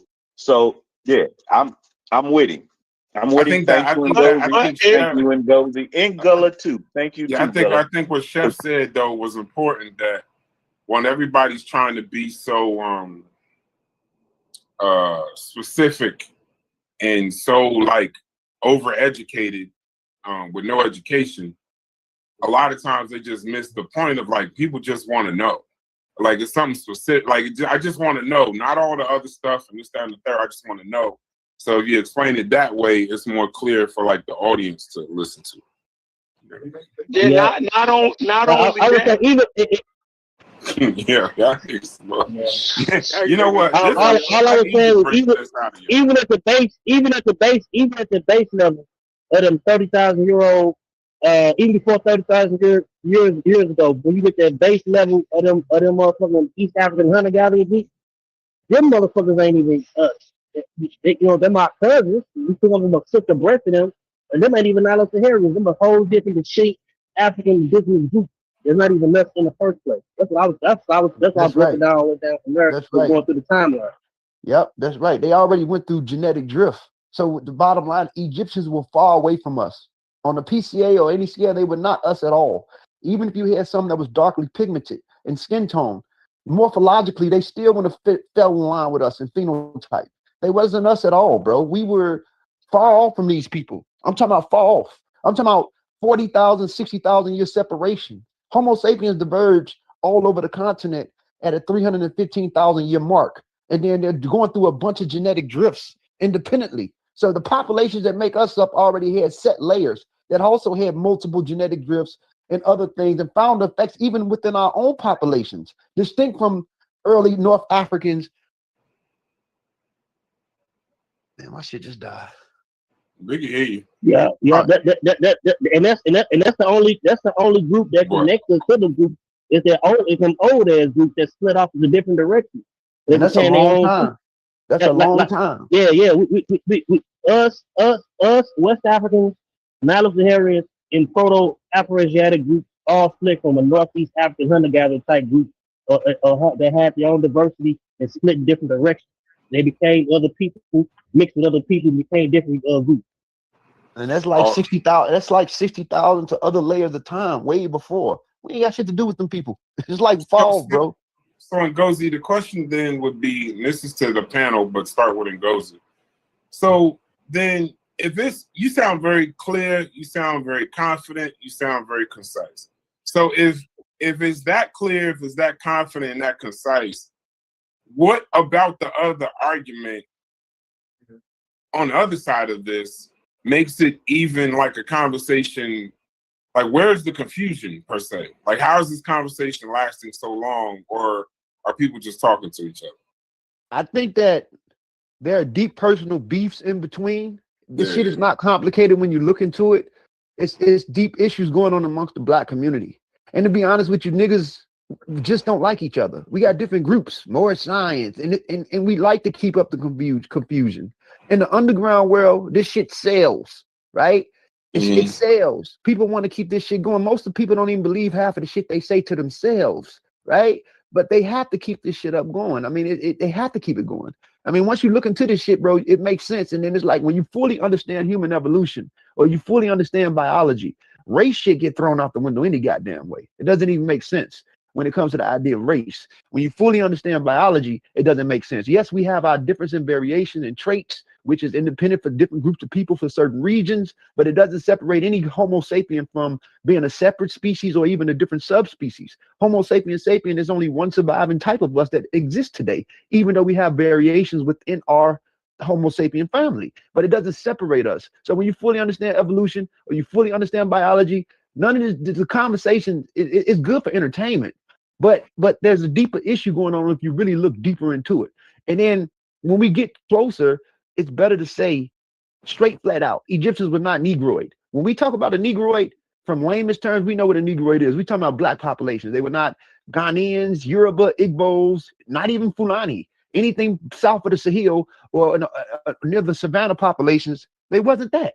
And that's just a fact, bro. Plain and simple. They wasn't that. They were North African Libertines. That's what they were, North African Libertines, and that's been a shared consistency.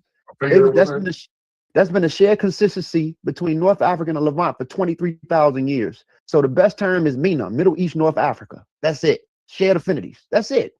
So when we say that it is personal beefs, because even if the conversation on one side is so clear, the only reason you really could be talking to the other side is you really kind of sort something out, something personal, or it's entertainment. You grifting, you trying to sell something, but the conversation is essentially not really like a academic conversation. It's more like an entertainment conversation. It's entertainment and personality.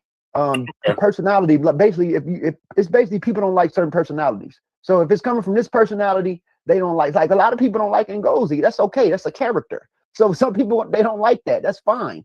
But it's a personality thing. So it's not about the information. Yeah. It's nigga, I don't like you. That's what the bottom line is. Yeah, I can dig that. Yeah, that's what it is. Like Brad. I can dig that. Like Brad, I clearly gave that dude an example of the Bayesian region, and I gave him a modern proxy of what the people might look like. And he acted like he didn't know what the people look like, and he probably seen the people 1,000 times before. Acting like you got Google, yo. If I say it well, let's just Google it. You got ears and fucking fingers and shit. Like, come on, bro, it's 2026. No, it's not that. I wouldn't classify Stu Peas as goofy. I will classify Stu Peas as this. If he don't like you, it don't matter if you say today is Monday. He gonna find a way if he feeling a certain way that day. Like he's around people he don't like all the time, and he don't say nothing. But if he feel like today is gotta be that. To me, yeah, but my perspective, that's goofy. The dude added me on Facebook to ask me to learn some shit, and then he said it, and all he did was motherfuckers try to disagree and try to argue and debate me and shit. So dude weird, bro. These motherfuckers, a lot of these people be weirdos. That's the mind of humans, man. And men, you know, we're driven by testosterone, so we find ways to compete and find ways to disagree and to find ways to, you know, even if we're right, we find it's just competition. This is what we do as males. So it's like, even with this underground information, we're intellectually debating one another to keep it going. It's entertaining and to keep us going. This is our way of expressing ourselves. So, and you got to watch certain people that try to come to you to learn, because they only come to you to learn so they can attack you later. It happens all the time with people. You know, they sit under you, they learn you, and then they try to expose you. They try to get personal. So you have to be careful with people. Or like a personality worship kind of thing. They may not necessarily even want to learn from you, but they admire you in a way per se. So then it's like it comes out and that kind of thing. One of the things I think the conscious community suffers from, and I blame COVID for this. I don't know what they did before COVID, but I wish that the majority of these conversations could take place face to face in the same room. I think the conversations would be less contentious. I think they would be less threatening, less name. I think some of that would be out of it. It was like you said, being led by testosterone. Online behind a keyboard, you could be as gangster as, you know, whatever you play on Grand Theft Auto. But in real life, I don't think Chef got a saying that there's no way in the world, the way these people talk to each other online, there's no way that you could possibly be that way in real life, because you'd be dead or in jail. Absolutely. You can't all this, your mothers and this, that, and the other, you wouldn't say this in person. So I think that I would prefer, well, maybe COVID did it, a lot of these conversations before this, I think they would probably be more informative and less risque, I guess, in a way. But all right, Chef, that was a good one. Unless you got something, Chef Corey. Corey got his point out. No, I mean, I think everybody reiterated. You dig what I'm saying? So it's best to try to understand what a person is saying versus, you dig what I'm saying? Like, I just don't attack a person point because I don't like the word or language that they're using. I'm trying to understand what they're saying.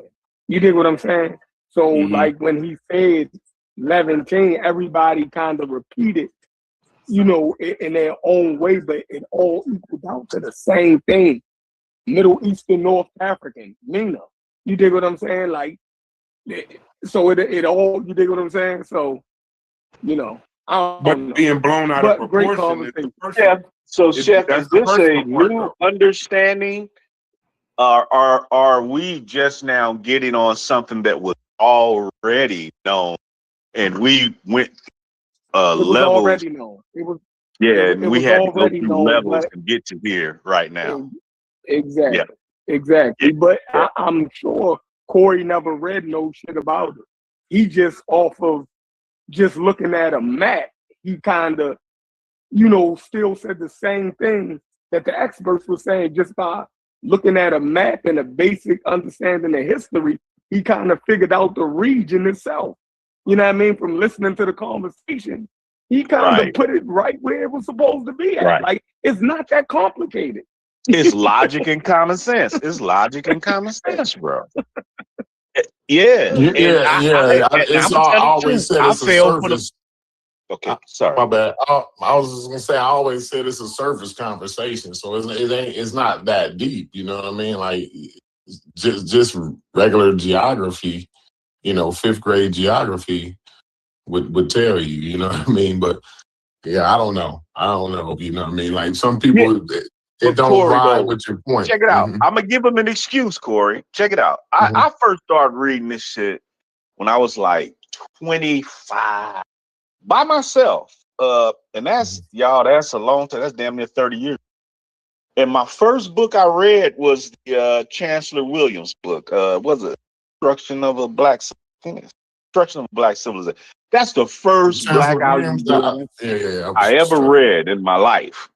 Bought it off Amazon, like, and just read it. And I'm like, damn, this is some, so I got into more and more things. Then I kind of got to figuring out that, damn, these niggas are making something what it is. What you say, when you just look at basic geography, you can't tell me that a motherfucker in Egypt thousands of years ago didn't go up into Iran and Iraq, and tell me that. Why wouldn't?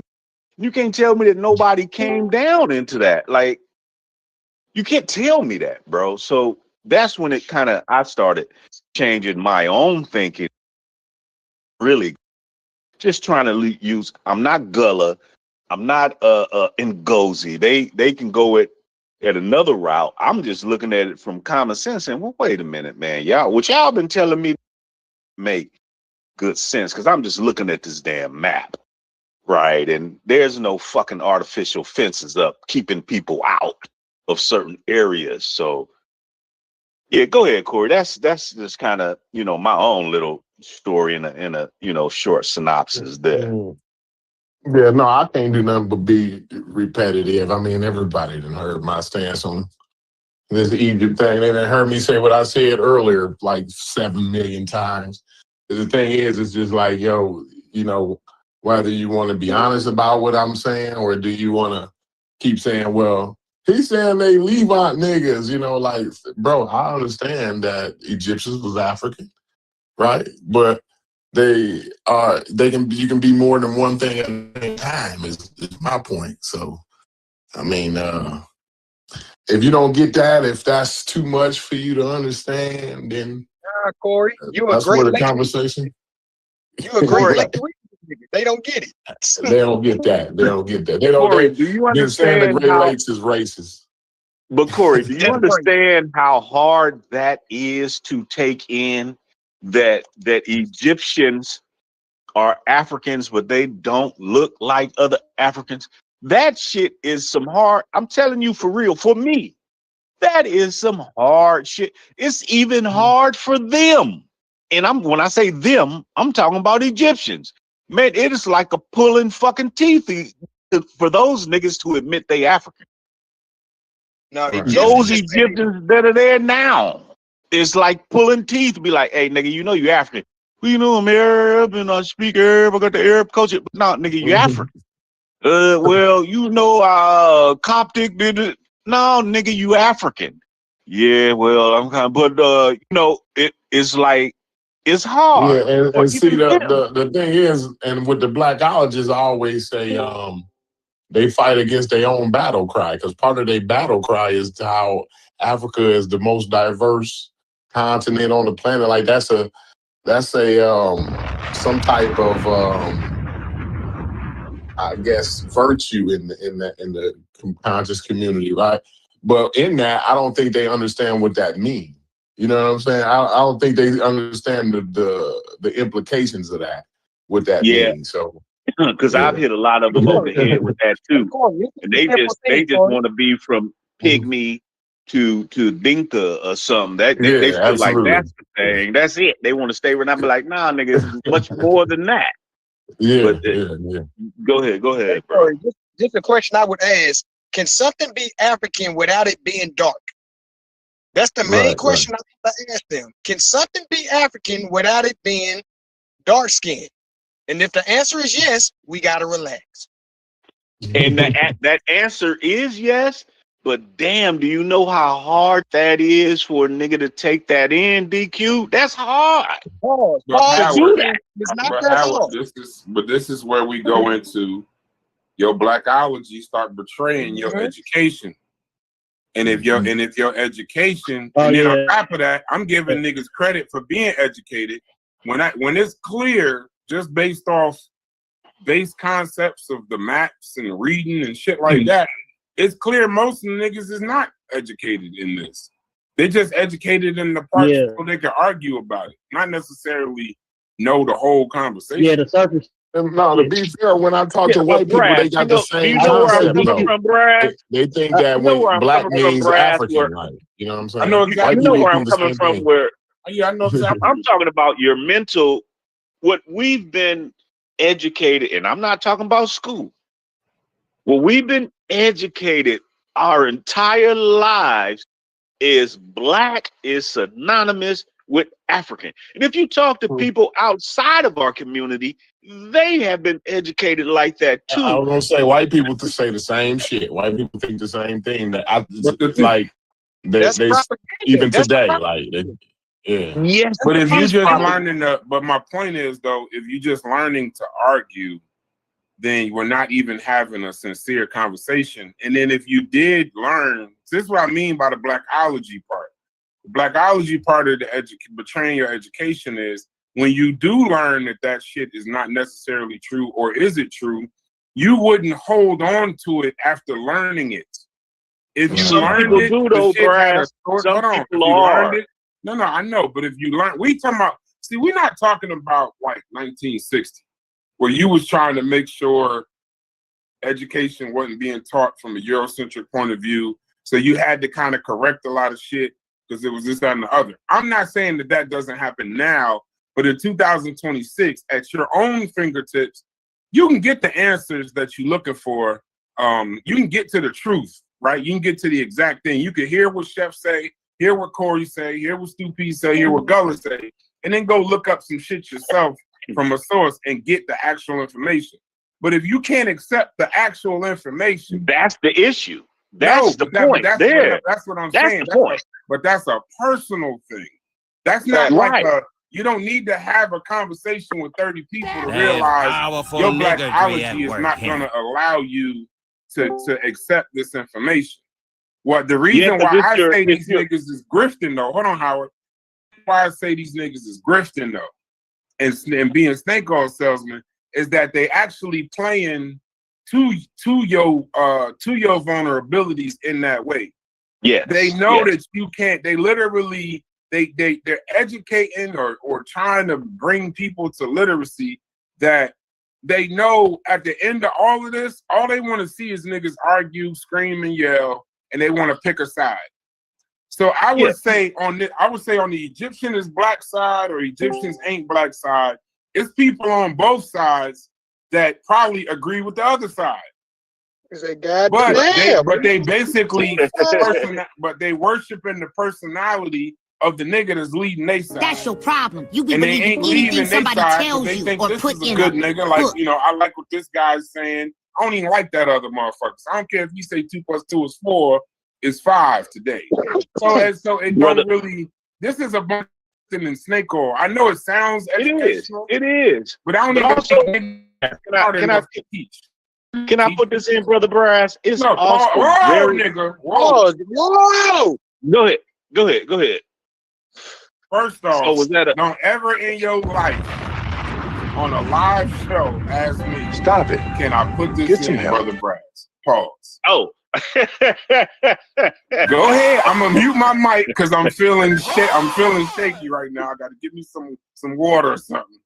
Go ahead and finish this, but talk to the panel, not me. God. My bad. I apologize. Listen, Brad, let me put this in real quick. Yeah, you know, y'all. What did you say, nigga? Cool. My bad. What did you say, nigga? Hey, that's why I don't even play. I don't even play pause. It's too kiddie for me. I'm excluded. But I understand. That's. I don't trip on that. Pause in your ass and TMI land. I'm your fuck. We don't do that in the Midwest, but that's a younger generation. I understand where they coming from. Yeah, I don't trip on it. You know, I just. Yeah, I'm comfortable with myself. It'll be paused all day on the construction site. And I don't got some of the shit they said on the construction site. If I thought Brass thought I was on some real gay shit or something, I don't think that's what's going That's on. the joke about it. That's the joke about it, y'all. That's the joke about it. We all know everybody here gets females. We all know people married. That's the joke about it, y'all. It's So human. come on. It's That's no problem. And I don't forgot wait. Grass, I don't forgot what the fuck I wanted to say. So y'all go ahead. Yeah, y'all can have it. Y'all can have a black. Y'all can have a black. Y'all can have a blast. I ain't playing. No, that's fine. That's fine. It's humor. As soon as you try to take it serious, it makes no sense. That's why you can't take. That's why you're not. It's not meant to be like literal. It's humor. Yeah. I don't trip on that, but I damn Fella, sure you better forgot not what leave the the fuck I was Midwest, gonna Gullah. say. You better not leave the Midwest. You too Midwest out, Gullah. I'm gonna tell you that right now. Like you Midwest out, bro. But go ahead, Howard. Say, go ahead and hey, Brass, I forgot what the fuck I was gonna say. Oh no, that was the tactic. It was the tactic, Howard. Yeah, it probably was. I forgot. Yeah, I forgot. If you get it back, let us know. Yeah, go ahead, y'all. And Gullah, I saw you dancing, bro. I don't know. Say you ain't no Fred Astaire or Fred a nigga. I don't know, Gully. No. Put that out there. You talking about when Gullah was on the salsa? That shit was fly as hell to me. I thought that shit was pretty fly. You said what now? You said what you don't understand, bro? It was that Mexican dance. He was saying he didn't understand why you. No, that ain't. No, you bet. No, y'all didn't make the ain't Mexican. Mexican don't do that, bro. Mexican to me. Yo, do you know Gullah? No, you know bro. Chef Gullah. You know Chef 10 times longer pause than me. You know he say Mexican just to piss you off, bro. Don't fall. Exactly. You gotta know this nigga, man. You gotta know by now. Mexican is to throw you all the way off. No, that nigga be Caribbean. That's real, and he gonna say it's Mexican. Like that nigga funny to me. He explained it to them with pictures, detail, and sources. Not even 2 weeks ago. I would say Chef came right back today. And said that was that Mexican shit. Immediately. Nigga need help, bro. Nah, Mexicans don't got no drum beat. I saw you in 4K, nigga. I'm like, well, I'm just saying, I don't know. Hey, I thought he was killing that shit, though. You know how vulnerable you gotta be to do that shit and put that shit on? That shit was fly to me. Hey, don't let these niggas. Yeah, that's my. Oh no, Gullah. That's the Afro-Cuban. That's the Afro-Cuban in me, yo. I'm Afro-Cuban and I'm African American. And then my Gil Afro. So that's my African American, Afro Latino at the same time, yeah. Okay, I got Afro. Okay, I just was talking about your cutting the rug. I don't know, cutting the rug or sliding the rug. I don't know, but you know, I'm gonna have to send another video. I want to see. I want to see it. You were hitting that hoe. That's all I'm trying to say. In nigga terms, you was hitting that hoe. Hitting that bitch. Shit. Oh, that's shit. your problem. You be believing anything somebody tells you or put in a book. Niggas put in a book. No, I'm just messing with you. That's what black like when you say hitting shit like black Cubans, when they say you hit that dance real good, they say they call it sugar. They say, oh shit, a zuccotti. So you know, that's like a zuccotti is sugar is Spanish. So you saying that you doing that dance that ain't Mexican? What is it? What is it? Because I'm like, chef. I don't know. That's salsa. No, bro, that's salsa, bro. You think Mexicans are the only people that speak Spanish? No, I didn't say that. I'm from the West Coast. I didn't know what a Filipino was. My ass got in the Navy. I thought them niggas were Mexican. So I just give you a point where I'm coming from. Funny. That was funny in the bit. I thought Filipinos was Mexican. That's funny. Yeah, salsa music is Caribbean. Yeah, salsa music is Caribbean. It's more Caribbean-esque. You know what I'm saying? It originally comes from Cuban Rome, which is African. You know, it's really African. It's African too. Like the roots of it is African. The dance. Well, you know they do that in Spain too. Like I was in Spain for a while. I went to a because club and I got the sauce on my ass off, and but it don't come from they it do it don't in come from Spain Spain though. too. That's a back migration. It Oh, back that's a migrated to Spain from the Latin America. You know what I'm saying? Salsa rumba, which is original salsa, comes from Caribbean, Afro-Caribbean culture, and African. You know what I'm saying? Same way African Americans created gospel music and blues. It's created by Cuban people. You know what I'm saying? And it became salsa. Hold on, let me finish, bro. Hold on. Yeah, let me finish. It became salsa in New York when Puerto Ricans and Cubans, you know what I'm saying, brought it together and it became salsa and became got put on the world stage. But the original music is rumba. They even got the bongos, the drums, all that shit. There's a lot of African elements in it. Okay, I got you. I believe you. But I'm a West Coast cat, so I didn't grow up in Dominicans, Jamaicans, Haitians. I didn't grow up around then. I grew up Mexican, and for Cali niggas, a Mexican includes Guatemalans and all those other motherfuckers. They all Mexican to us, even Filipinos. And we really think that until you get older and learn differences and shit. So no, I just didn't know earlier. I didn't know. Tell me Guatemala, that nigga, that's me. Tell me he a Mexican too. All you niggas Mexican, and I didn't find out. Yeah, That's very disrespectful. if you go to Cuba, or if you go to Colombia, especially the black communities, you'll think you somewhere in damn Africa. You're like, why are these niggas speak Spanish? It's gonna be niggas, like straight up niggas looking like you, but they can also from the same part of Africa. Yo, when I was in There. Gullah, when I was in high school, I had a homeboy from Belize. This how dumb I was. I thought, cause this nigga was black, I thought Belize was in Africa. And I'm not lying to y'all. I swear to God. He was Belizean, and there's a lot of Belizeans in LA. I thought that was an African country. I didn't know that Belize is down where Belize. And but they look black as hell until I got older. With a lot of them do. Yeah.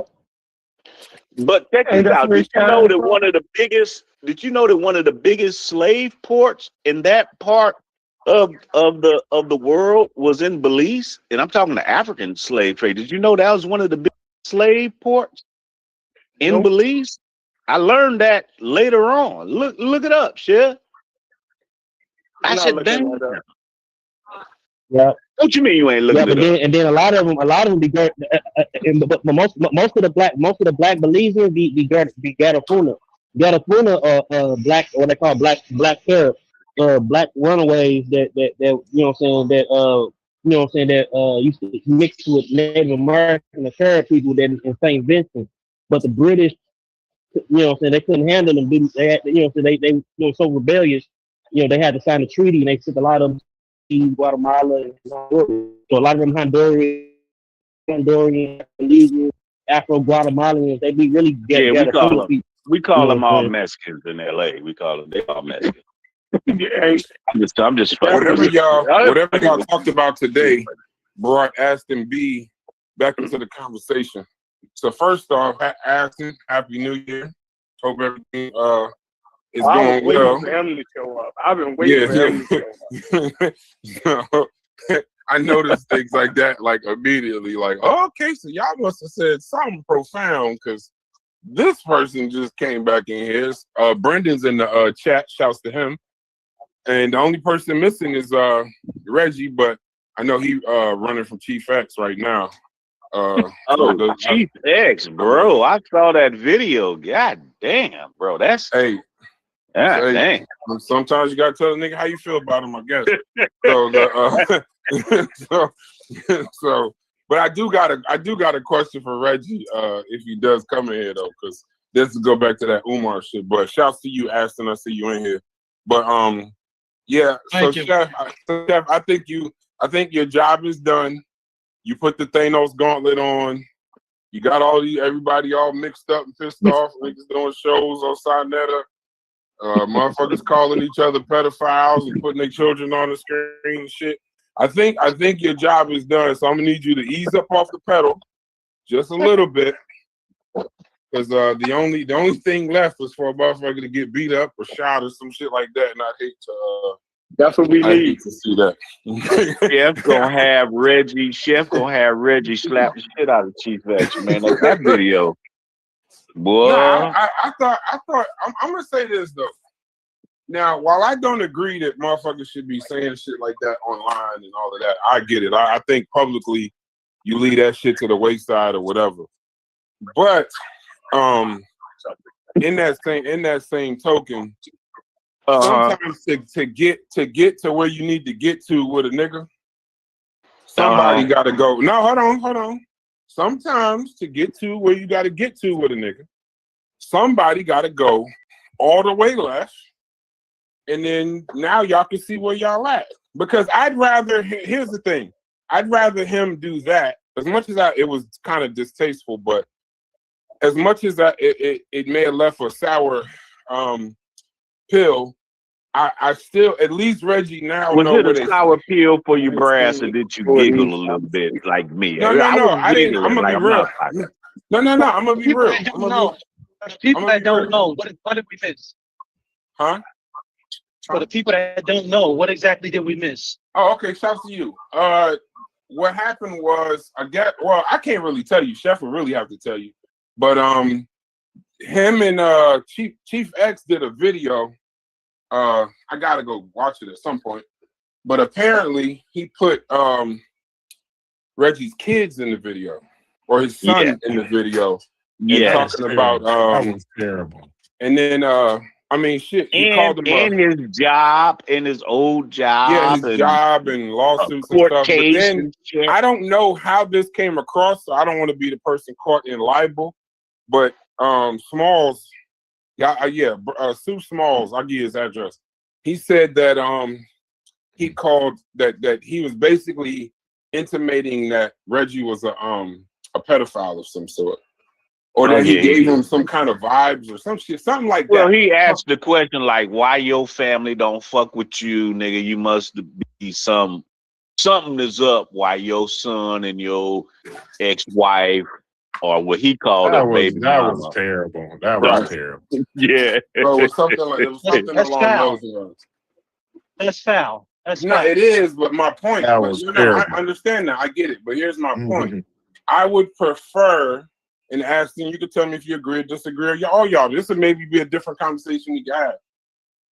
I find it better to operate and deal with niggas when I know what it 100% is.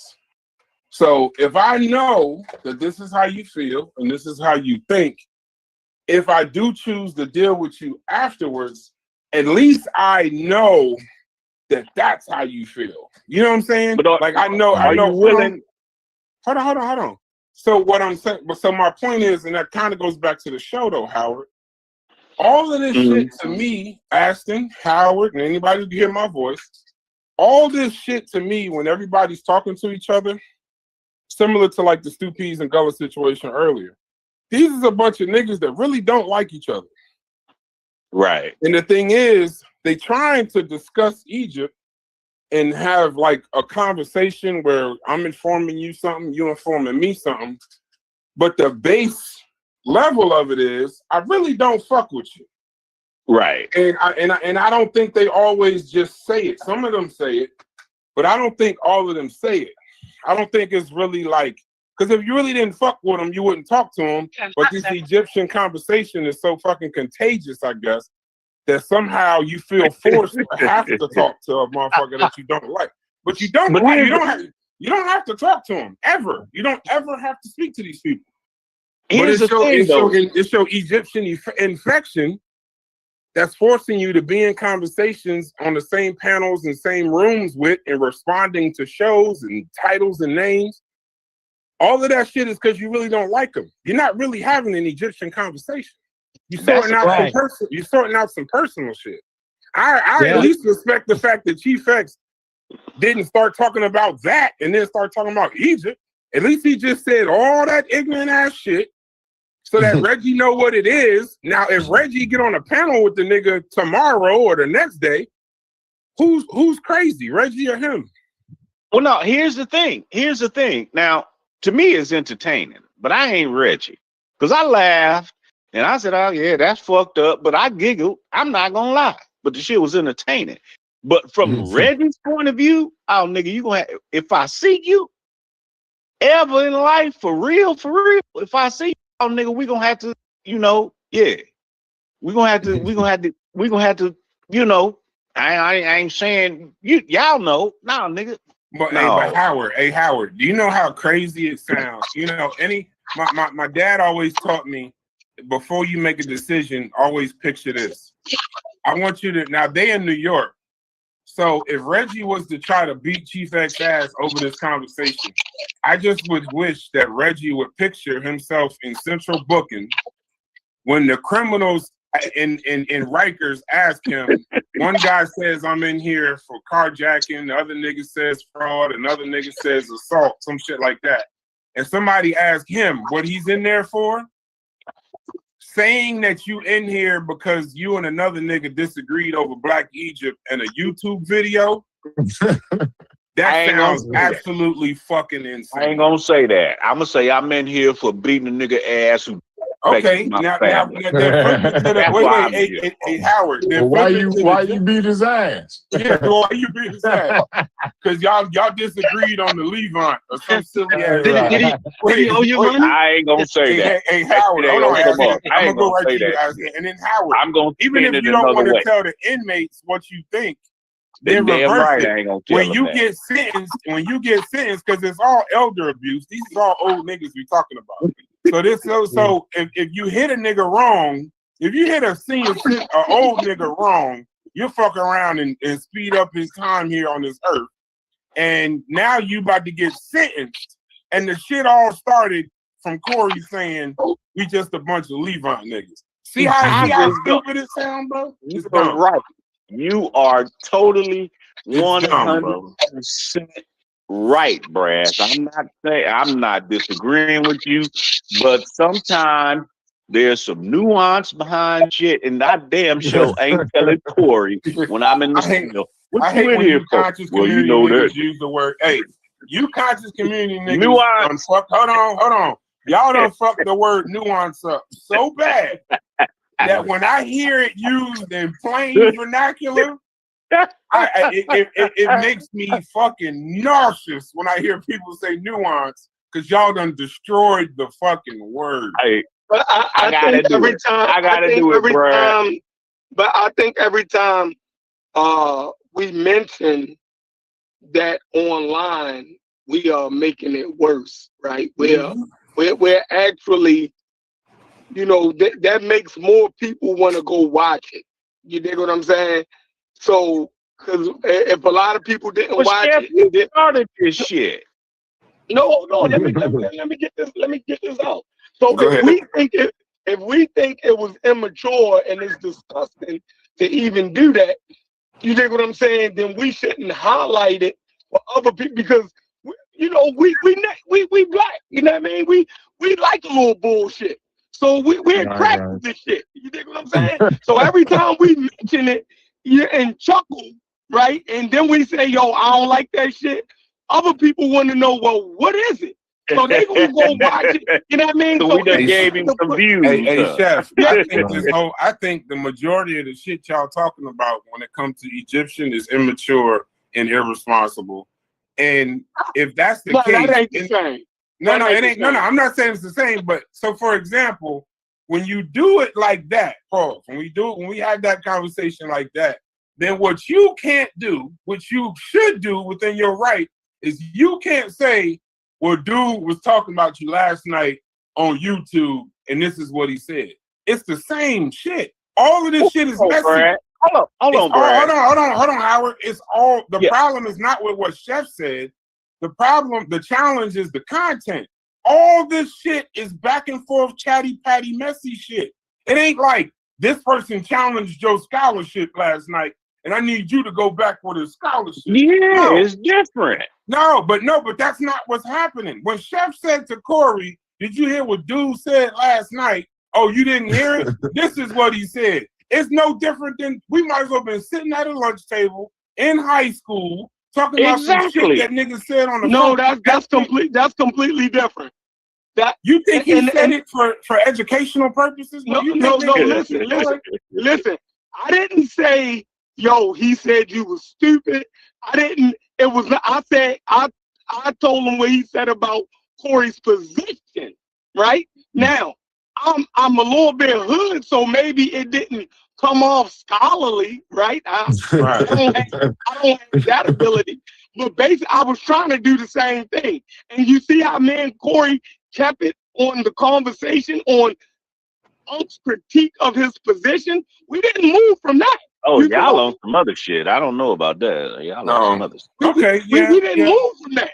Yeah, we didn't get to the immaturity part of it or whatever. Okay, Corey, let me ask you this, Corey. Let me ask you this: if we didn't get to the immaturity part, the immaturity part will be sometime next week or 2 o'clock in the morning at some point, because this whole shit is immature. Well, let me ask Corey this. So maybe I'm fucked up and I'm old. Corey, if a nigga got online like Chief X and talk about your kid, your ex-wife, and this and that, are you saying that you gonna let it ride, or nigga, if I ever in your presence, then we gonna have to have a conversation? The thing is, it would wind up. So what it would do, so for me, right, what that would wind up doing is highlighting things about my family that I don't really brag about, right? So you would see things about my family that achievements that my family made that I just don't even talk about. So that's all you would do. That's what kind of what the result was with Reggie. So I wouldn't really like if I was Reggie. Another way, he got a kid that's doing great. Whatever. Right.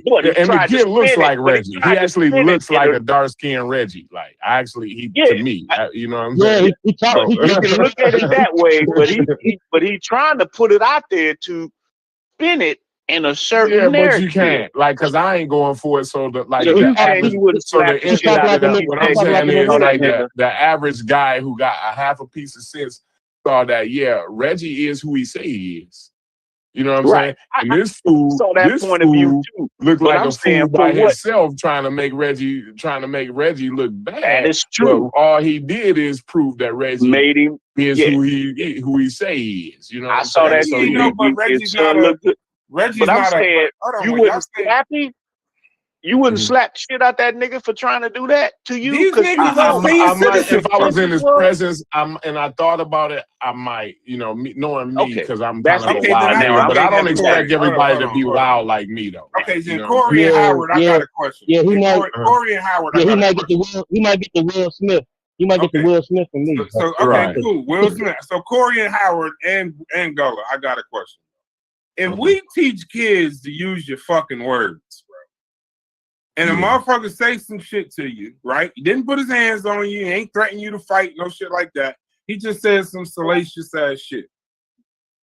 At what point are we the idiots to believe, one, that two, and this is no disrespect to, I don't know how old Reggie and Chief X are, but I would assume niggas is my age. They pushing 60.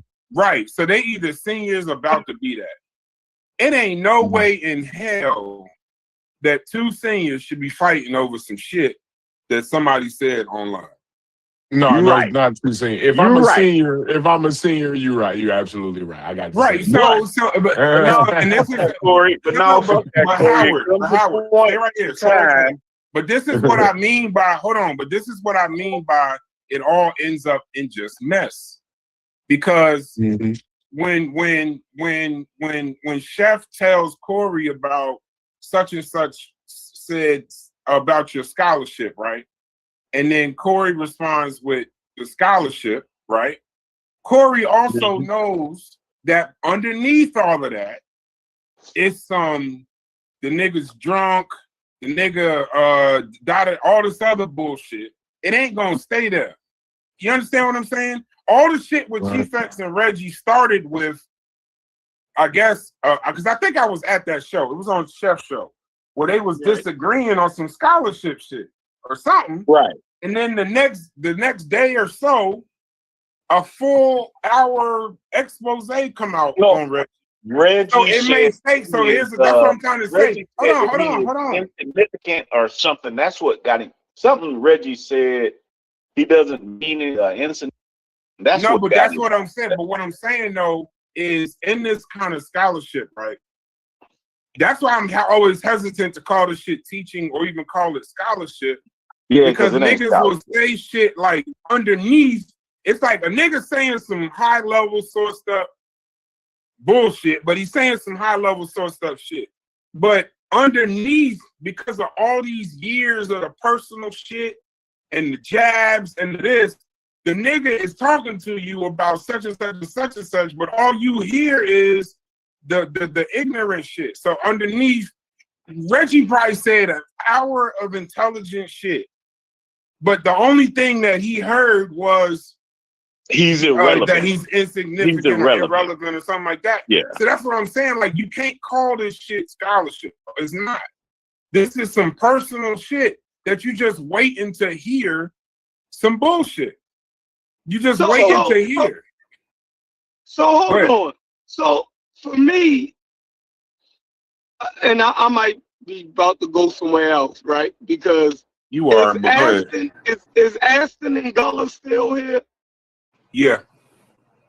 All right. So for me, right now that the conversation is they are just African, right?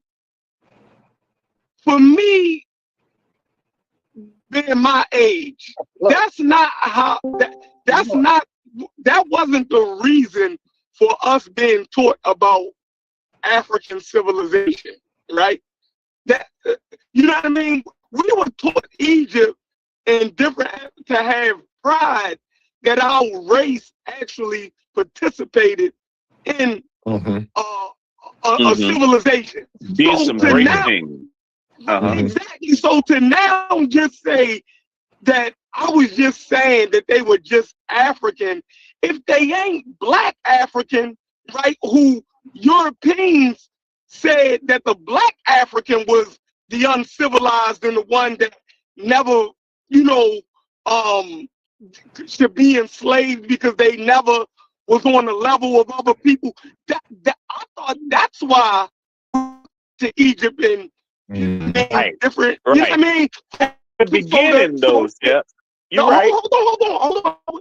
So to now say that it shouldn't matter, well, I don't know if that's. I think that's disingenuous. You feel me? I think that's just an adult now. That's just. It's a hand hiding attempt. I think it's a hand hiding. I don't get what you were saying. I don't understand what you were saying. No, Chef is saying like, they started. Damn, go ahead, Chef. Do your thing. This is Reggie. Can you hear me? I'm saying the reason why Egypt. We can hear you, Reggie. Let's Chef him. Hold on, I'm saying that the reason why Egypt was presented to the black world, right, was for Egypt's achievements as a great civilization, meaning black people did participate in great civilization. Something we can be proud of. Exactly. So once the argument is okay, they wasn't black African, then if they was just North Africans that we always looked at as Arabs and separate from black Africa, then what the fuck is you still defending it for? Yeah, it fucked the whole game up. It fucks the whole game. Changes the whole scenario. So if you still defending it, you gotta be defending the black African, the black Egypt shit. That's, you know what I mean? What? And Reggie on here now, he gonna fuck it all up. Ain't nobody defending fucking Algeria or Tunisia. You feel me? People don't care. Not Morocco. The only reason we cared about Morocco is because we thought the Moors was black and they fucking invaded Europe. That's what a fact. I ain't never defend. Yeah, I ain't never defend no Egypt. I'm saying no, Chef cooking. Hey, Gullah, Chef cooking right and now. that's what that Chef is chatter was cooking. question that Brass read from the chat. That's basically what he was. What he's saying, what Chef was saying, Brass. That chatter that you read to me. Yeah. About the Tunisia, like if it's I just so happen to know that you be claiming all of Africa also. Hey, Chef, you No, cooking, let bro. Reggie talk. You cooking, yeah. All right, let Reggie go in. Go ahead, brother Reggie. Okay, so I have been on this subject for 40 years.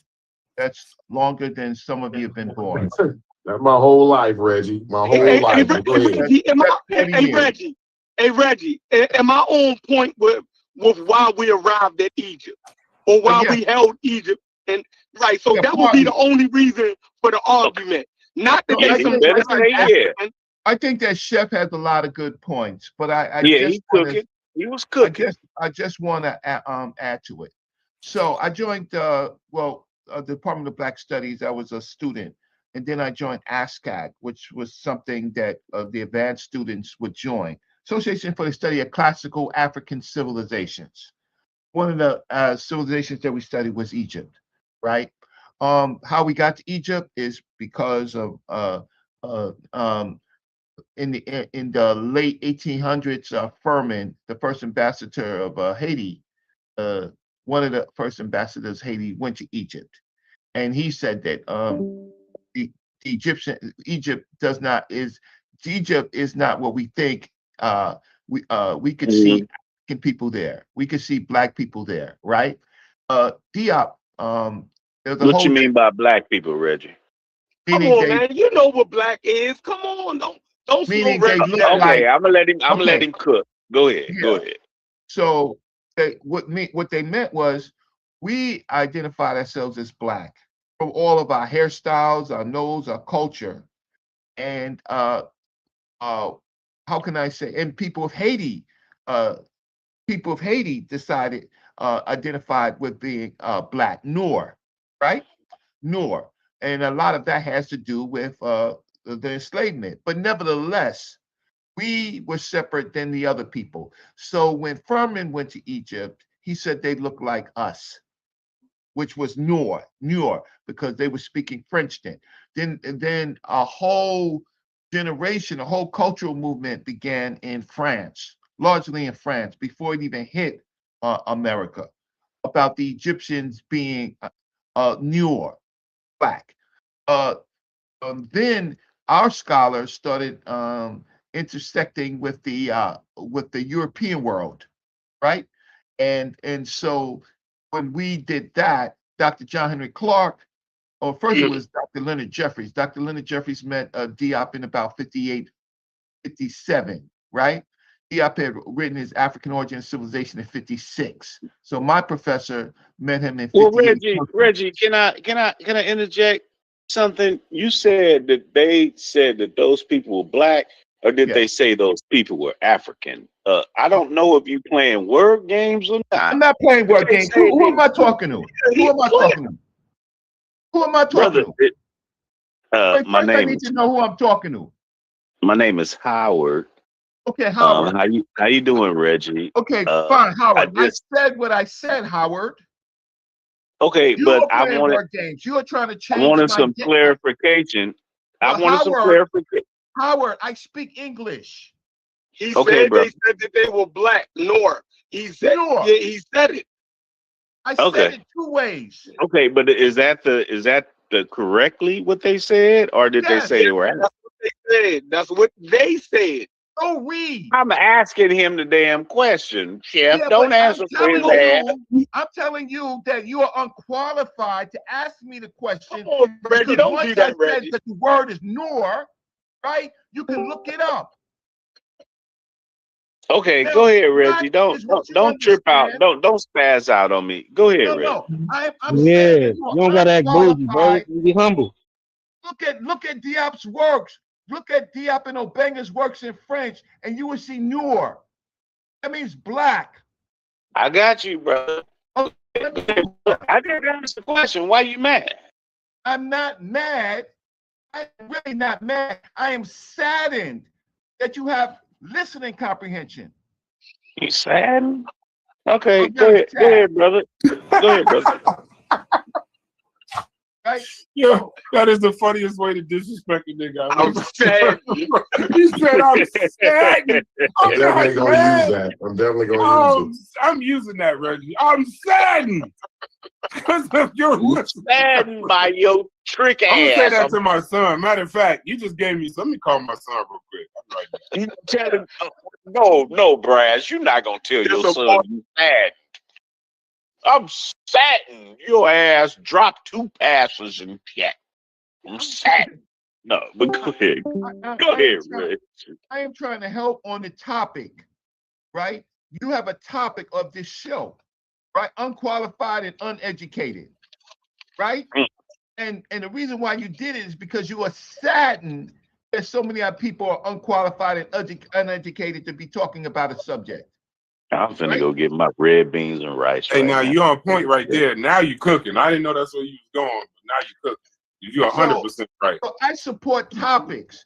I support topics. Now, Furman, who is a ambassador to Haiti, right? After the Haitians beat the French, right? It comes into a whole movement in France with Allion Diop. Allion Diop, not Cheikh Anta Diop. And there was a whole cultural festival where Black folks now identify, because many of the Black folks in France, watch this, were African already. So they knew they was African. So the African BS don't mean nothing to these people. Cook, Reggie. Huh? Say what? Yeah. Cook. You cooking. So, but that's the difference. Thank you, Chef. Because I understand. No, absolutely you cooking. Absolutely you cooking, Reggie. Go ahead. Don't interrupt him, y'all. Go ahead, Reggie. So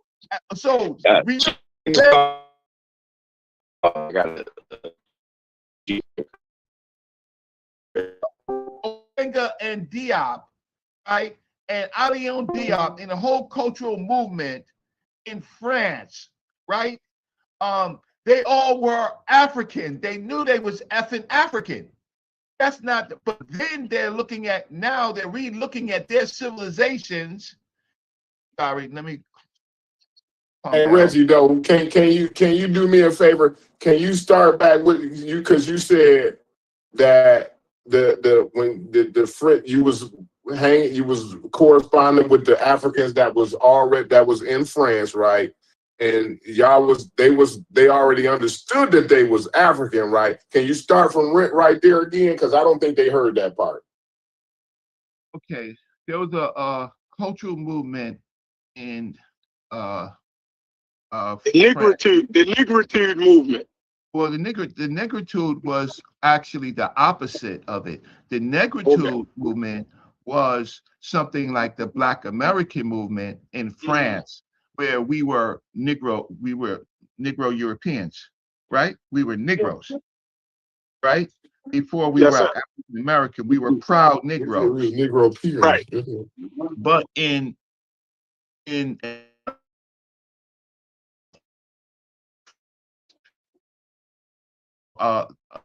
they took on a kind of a cultural identity that they're Neurs, right? That they're black. They're just not black. I mean, they're just not African. They're connected to something else, right? So now Obenga. Now okay, you got to take a little bit back. Lilius Humberger, right? Who Netter Neb talked about, but nobody listened. She was a European person. She was an expert in linguistics. She did a whole work on Negro languages. Right? Can you still hear me? Yeah. Somebody got mute out. Okay, because so Like Obenga borrowed his Bengal borrowed Lilius Hamburger's. He adjusted Lilius Hamburger's work to make it Negro his version of the Negro linguistics, right? Lilius Hamburger, she was talking about largely African languages, and then Obenga, as a linguist, borrowed her work for his particular phylum that we have argued about. But nevertheless, to Chef and Corey, these were Africans already who knew they were Africans from various places, right? Congo, Senegal, right? The French-speaking Africans that were in the universities in Sorbonne, they knew they were Africans. Now they begin to identify. Identify with Black. Now, this is on the French. So the French Black folks, Africans, are leaders. Dr. Jeffries goes to Senegal in 1958 after Diop wrote his African Origin of Civilization. I don't even know I think Dr. Diop had just gotten his PhD when Dr. Jeffries met him. Then he comes back. Dr. Jeffries comes back to the States because he's doing a lot of different things. He's getting his own, working on his PhD. He comes back to the States. Dr. John Henry Clark now, he exposes us to Dr. Cheikh Anta Diop, right? He does that. And now we are, so then you have Ivan Van Sertima, Charles Finch, the scholars largely that was rooted in Atlanta, with Asa Hilliard, having Cheikh Anta Diop come to America in person. But in 74, that was later, but in 74, right, Diop was simply arguing, and that's why I told Chef, and maybe I'll do a show on this, right, for the uneducated and unqualified, that people misread the UNESCO report in 1974. Diop was largely saying that they called themselves Black. They called themselves Negro. Right? Is that right? Diop was not arguing that they called themselves Africans, because they were Africans. Anybody could see that the people were Africans. Why would that be an argument, Reggie? That they is African? Like, do you think they didn't know that? Like, come on, man, that's crazy. Go ahead. Right? No, thank you. Because when we read the record and we read, thank you, Corey. No, but he's saying they were talking about a specific type of African, the Black African. That's what Diop and them was saying. Fuck living on the continent of Africa. What type of African? So they call themselves Black Negro Africans. No, this is what what Diop was saying. Reggie Cooking, y'all gotta listen to Reggie. Hold on. I have a question for Brother Reggie, right? Man, he on the listen. Y'all derail him. Please don't. Hold on, please don't derail. Listen, so we can move this thing forward. Let me ask my damn question. This nigga cooking. That ain't me, Chef. I'm going on Reggie, mute. don't forget your point, Reggie. Don't forget your point, Reggie. Go ahead. Brother Reggie, I have one question. How did the conscious community fuck all of that up? Because you make it sound dark. It was sincere. It was going places. There were, scholars involved and educators, and everything was headed in the right direction with good spirit. How did the conscious community, and why did they? I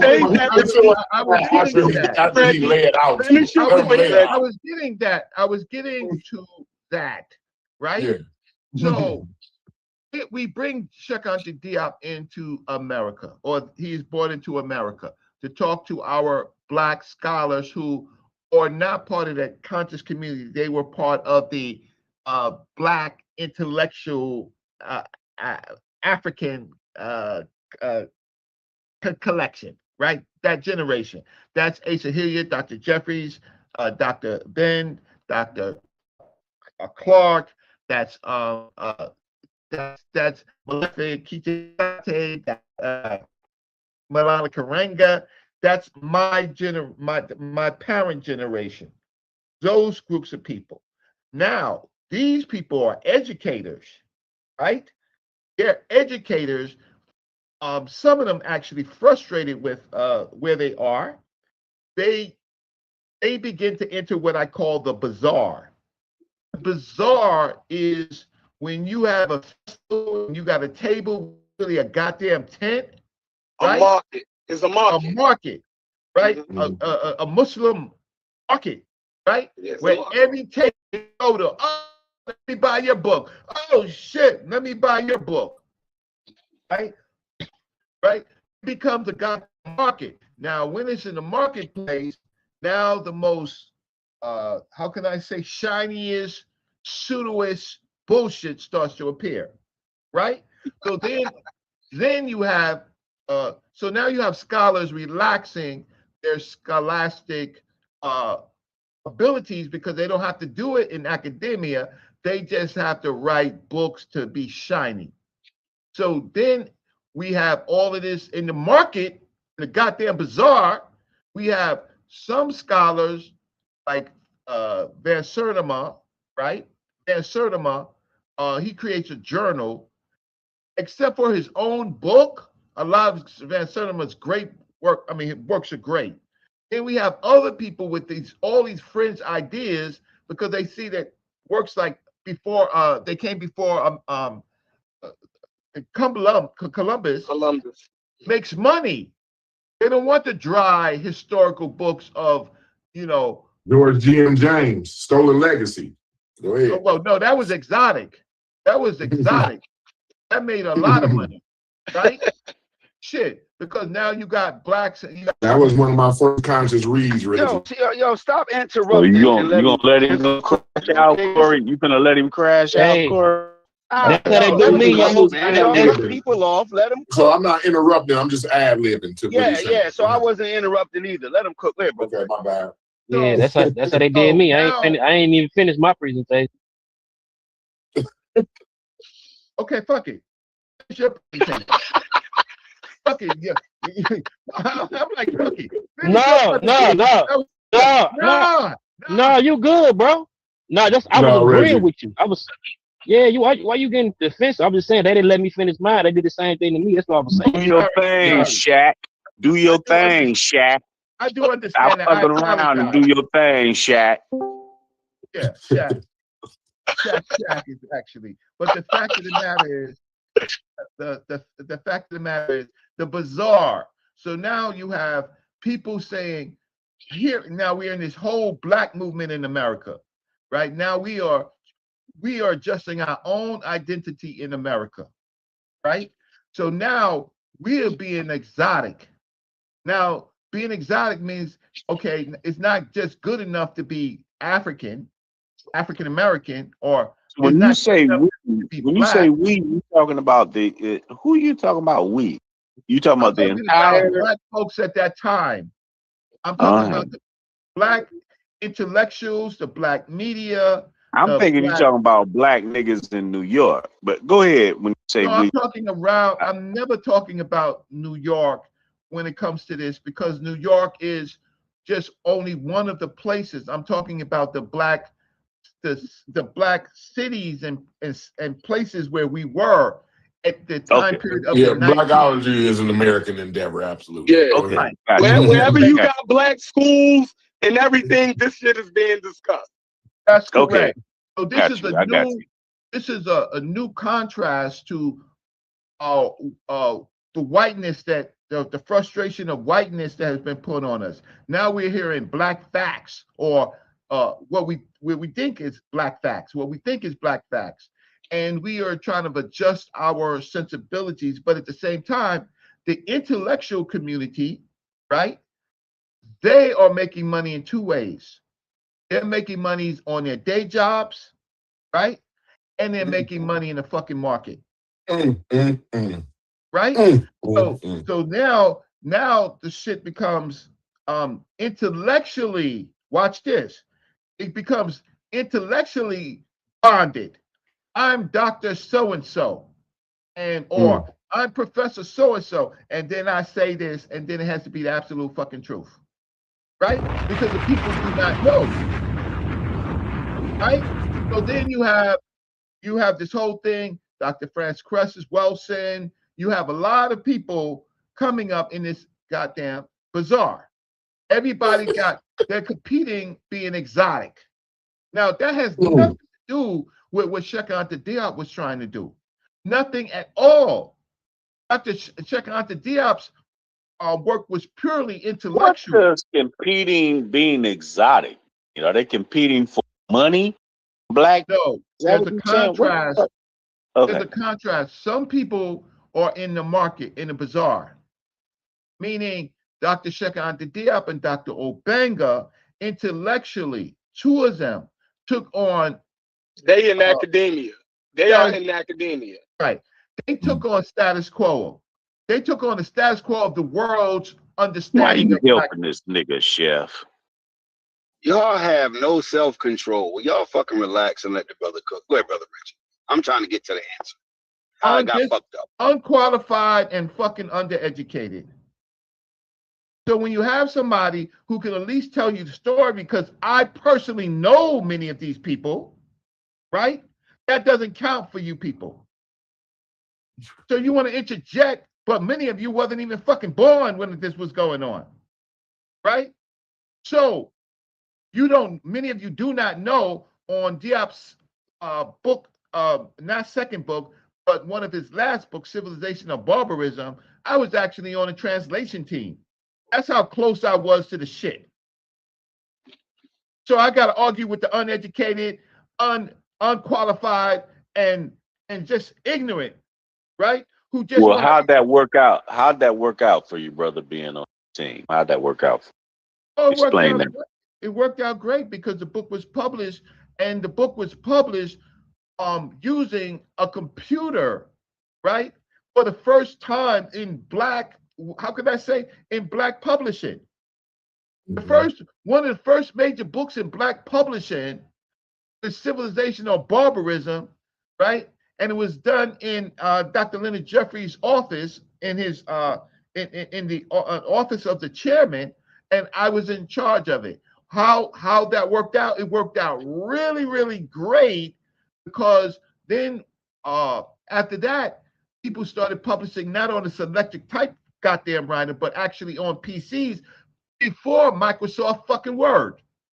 And then at the same time, the reason why I got to the project is I was working at the Schomburg Center for Research in Black Culture of the New York Public Library, and I was helping them publish everything, right, internally at the Schomburg Center. So how did that work out? Well, that was my day job, it was my interest, and it was the beginning of black publishing on a computer. You got something else to say? How'd that work out? Right? Why? Because I had a degree in computer science.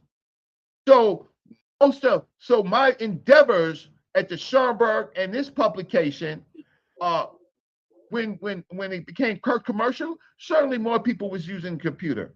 I was part of that generation. That was 1988. What the hell you was doing? So now, what I'm trying to explain to Shep and Corey, kids and my good brother Brass, is how this all came to be. Part of it was the marketplace, the goddamn bazaar, selling everything exotic. The other part of it is those who still tried to be intellectual, right? And that's where we are. So when Black Egypt came to America, the shit was the most exotic thing in the world. Now Dr. Ben is being able to take people to Egypt. People are just, now black people are still poor now. Black people are still poor in the goddamn 70s and 80s. We didn't have all this crazy money, right? But the black retired, the people were tied up. They were going, a lot of them were going on the trips. Poor black folks had to wait because the trip still was kind of expensive. So Dr. Ben starts taking people to Africa, and then they're coming back. Thank you, Dr. Ben. and then they're writing books and they're all setting up their own tours. It's the goddamn fucking bizarre, right? And then they're coming back and lecturing about, right? So some of it is purely intellectual, but most of it is just house money, right? It's these subjects that we have in Black America. Like, we always come up with a theme about what we should do, and none of that shit changes us. So these themes, this was a theme. It's really only important when certain of our people have to talk to the intellectual community. In our regular community, it only deals with people's self-esteem or false self-esteem, right? You're going to be smoking a joint and listen to an intellectual lecture. That's where we are right now. So then, now it gets to, so what I'm just trying to say is, so Diop published this, we published Diop's book on the computer, right? So then Black publishing now begins, it begins to take off, leading up to today with the goddamn Amazon books, right? But the question of Black Egypt was a simple question in UNESCO. You had roughly 7 or 8 people on that panel. Dr. Diop, yes? Dr. Diop and Dr. Obanga was clearly trying to break up the European monopoly because they had already decided that Egypt it came from someplace else. It came from the Levant. It was Mediterranean. It had nothing to do with the rest of Africa. Diop's and Obanga's job was to break up that monopoly, in which they did, right? That's all they did.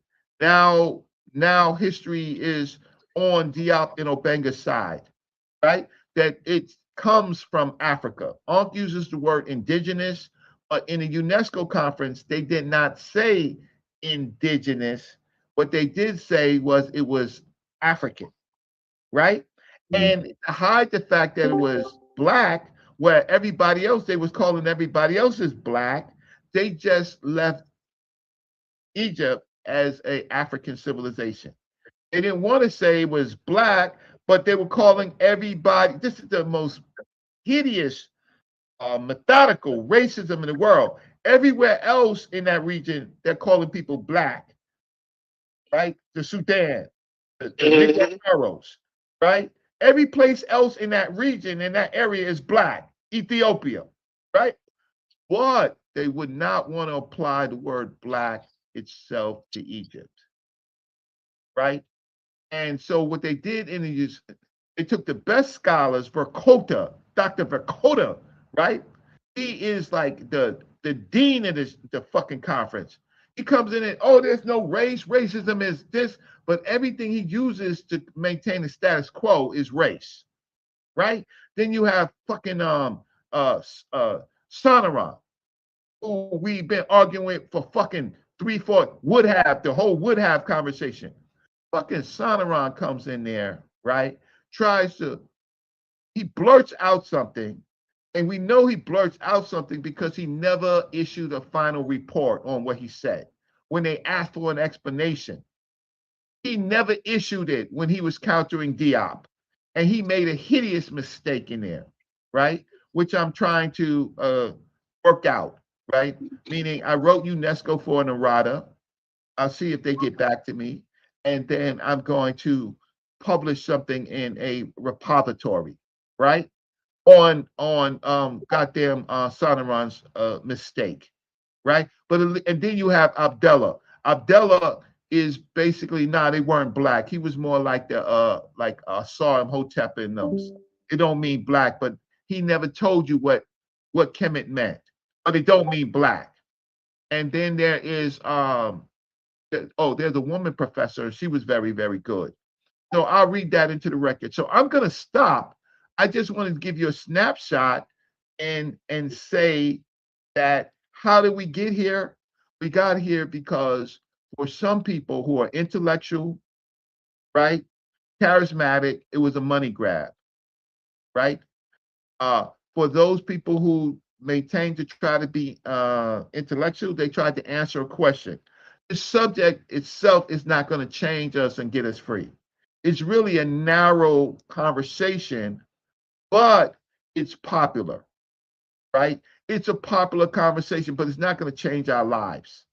But then the people who do know, and check this out, I might talk funny to you. I write better than I fucking talk, right? I know these people. I work with these people. A lot of these people were honorable, but a lot of these people said, "Well, look, they're just gonna they're gonna research it. Some of them relaxed their research. They relaxed it. Now you guys, okay, you have a chance to set the record straight. I like Chev's work, right? Because Sheffrin asks, he has this funny way of understanding what the situation is. Corey would be good if Corey, because Corey got sentenced, but he would be great if he just didn't.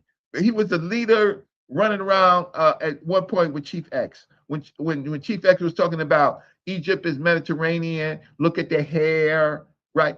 But one thing is different. I will write, right? I will write, and I will put it out for peer review. Meaning that you could peer review it. Other people are just charismatic. They're never going to write their points. They're going to flip flop, right? But I think that you people value that the charismatic BS over actually trying to help solve the problem. So this dude that y'all call Chief X, this dude gets in there and says that my son is not my son. He calls me a predator, a child predator, right? He does all of these things because Sheffrin simply Googled used ChatGPT for everything that he said, and he was wrong. He was so upset about that shit. He goes and want to talk about my family, right? Well, my son is not my son. I wasn't married. She never had my name. Obviously, when we separated, she changed her name back. She took my name off. Why would this is what you people fucking value? Right? I don't need you to value me. I just need you just to be critical on the issues that we're talking about. I don't care one way or another, but to clown me, right, when I'm just trying to help you answer questions it shows that you're uneducated, you're unqualified, and you're fucking ignorant. Anybody who says anything about my life, and yo, fuck you and die, yo. Because you know what? It shouldn't be that important for you to be clowning me. Yo, fuck you and die. And you know what? And your mother and your father and your I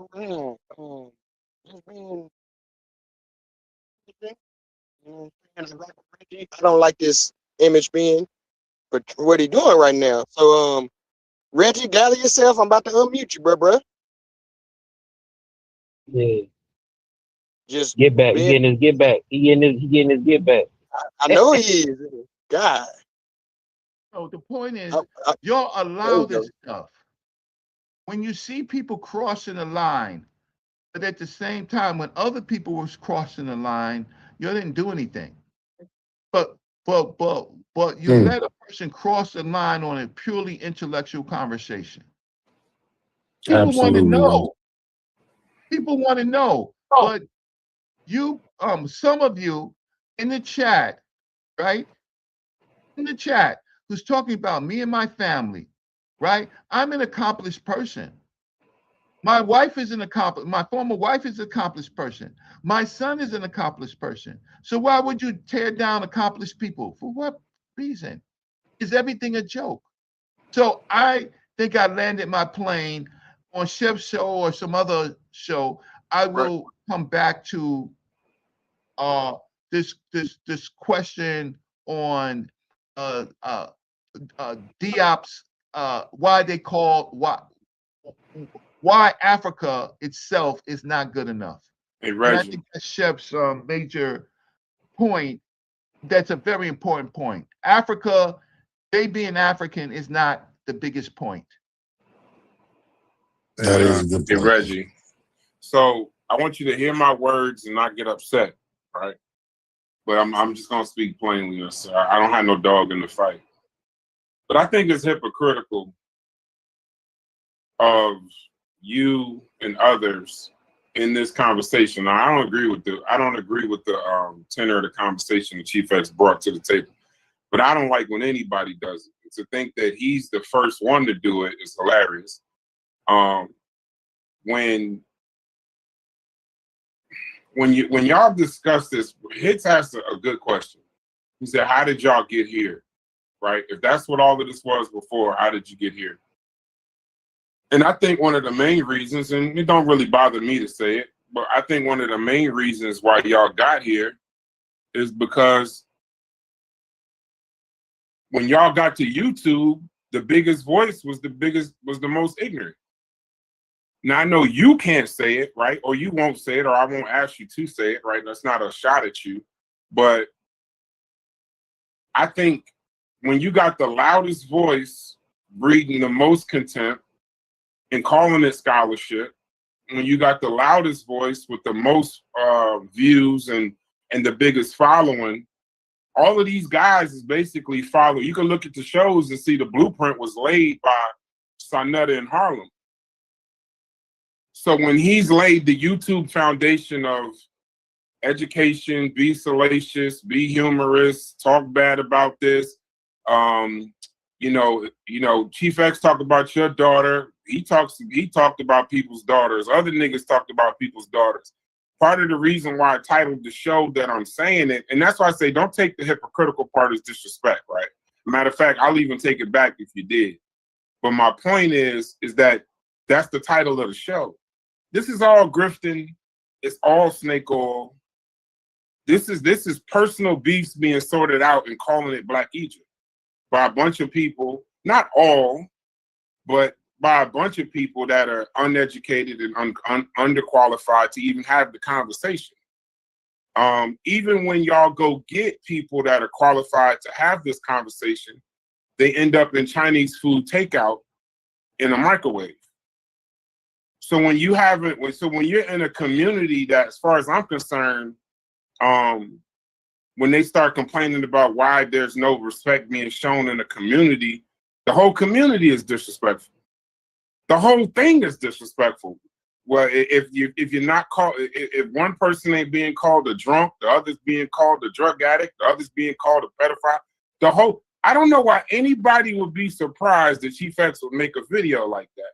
Now, once again, I don't agree with it, but I don't think that anybody that tunes in, and you know this, me and you have had these conversations personally. Every time you come here, I pay you. Every time. And I do that because one, your time is valuable. I told you that before. But one of the main reasons is because motherfuckers don't got time to be talking for an hour and 2 hours and 3 hours for free. I guess it's us, right? But when y'all do these conversations, it's kind of funny that somehow Chief X is the terrible guy when everybody's doing what he did. Everyone involved in these conversations has had a moment where they started talking about drugs, drunk, this, that, and the other. So I don't think that he should do it, right? And I felt bad when they were talking about it in the Discord. But I just don't think Chief X is the arbiter of the madness. He's just a member of it. And it's just that because it's pointed at you now, it's terrible and it's horrible and he shouldn't have done it. But in actuality, I mean, that's par for the course in this particular community. Now you're uncomfortable with it because you actually talk this same education and this same scholarship in spaces where they don't do this kind of stuff. So when you participate in something like this or somebody does something like this, you get particularly upset. I mean, you're comparing it from the museums to this, right? This shit don't happen in the museum, but on YouTube, you got to be XYZ and your son and all this other shit. So I hear you, Reggie, and I understand because the hot seat, you were put in the hot seat or the Summer Jam screen for the whole world to see. But the whole community does what he did. It's just, he's just the latest person to do it. and I don't, you know, Well, that's why I I'm was glad. hoping. Can I get in a Go ahead. word? Wait, that's why I Can I was get in a hoping, word? Brad. That's why I was hoping that you, Chef, and some of the people that you work with, Hits and other, can create another genre. I was Yeah. hoping, But did you and understand what I was saying though? Like no, I I understand ain't want everything you that to take you're it saying. personal. You know what I mean? I just No, I was want to speak understanding. plainly. No, I understand everything, but I'm not hypocritical. My whole point of it is I try to talk to people with respect, unless they're not Right. hearing me or they're disrespecting me, right? Right. Then I will then I'll address that, because that's just the way it is, right? Because otherwise they continue to do it, right? So a lot of things that you said I put in perspectives. It was the above generation that some of them went a little bit overboard and relaxed their scholarship. Then the YouTube age, and it wasn't Sarnetta first. Actually, Ankh was making the most money on YouTube prior to Sarnetta. It was Ankh that got us all on YouTube, not me. You can look it up. I started my YouTube channel 15 something years ago. I have when it wasn't even paid, when you couldn't get no money. So I was just using YouTube as a vehicle to get information out, not to make money. And then I was doing something earlier, but it was actually ARP. But yes, it became street wars, battle wars, right? But I'm saying to the rest of you is that if you people begin to allow somebody like Chief X on, when you see how far it can go, when a person starts talking about a person's family, right? And independent of, especially against somebody like me, who always is almost polite when I come on, right? Not polite, but I conduct myself. On a conversation, then it goes to, we can't be saved. We're ignorant, unqualified, uneducated, and deserve to get what we get because we don't have any structure, any morals, any values. Right? Okay, I'll stop. But I agree. Can I get in a word? Yeah.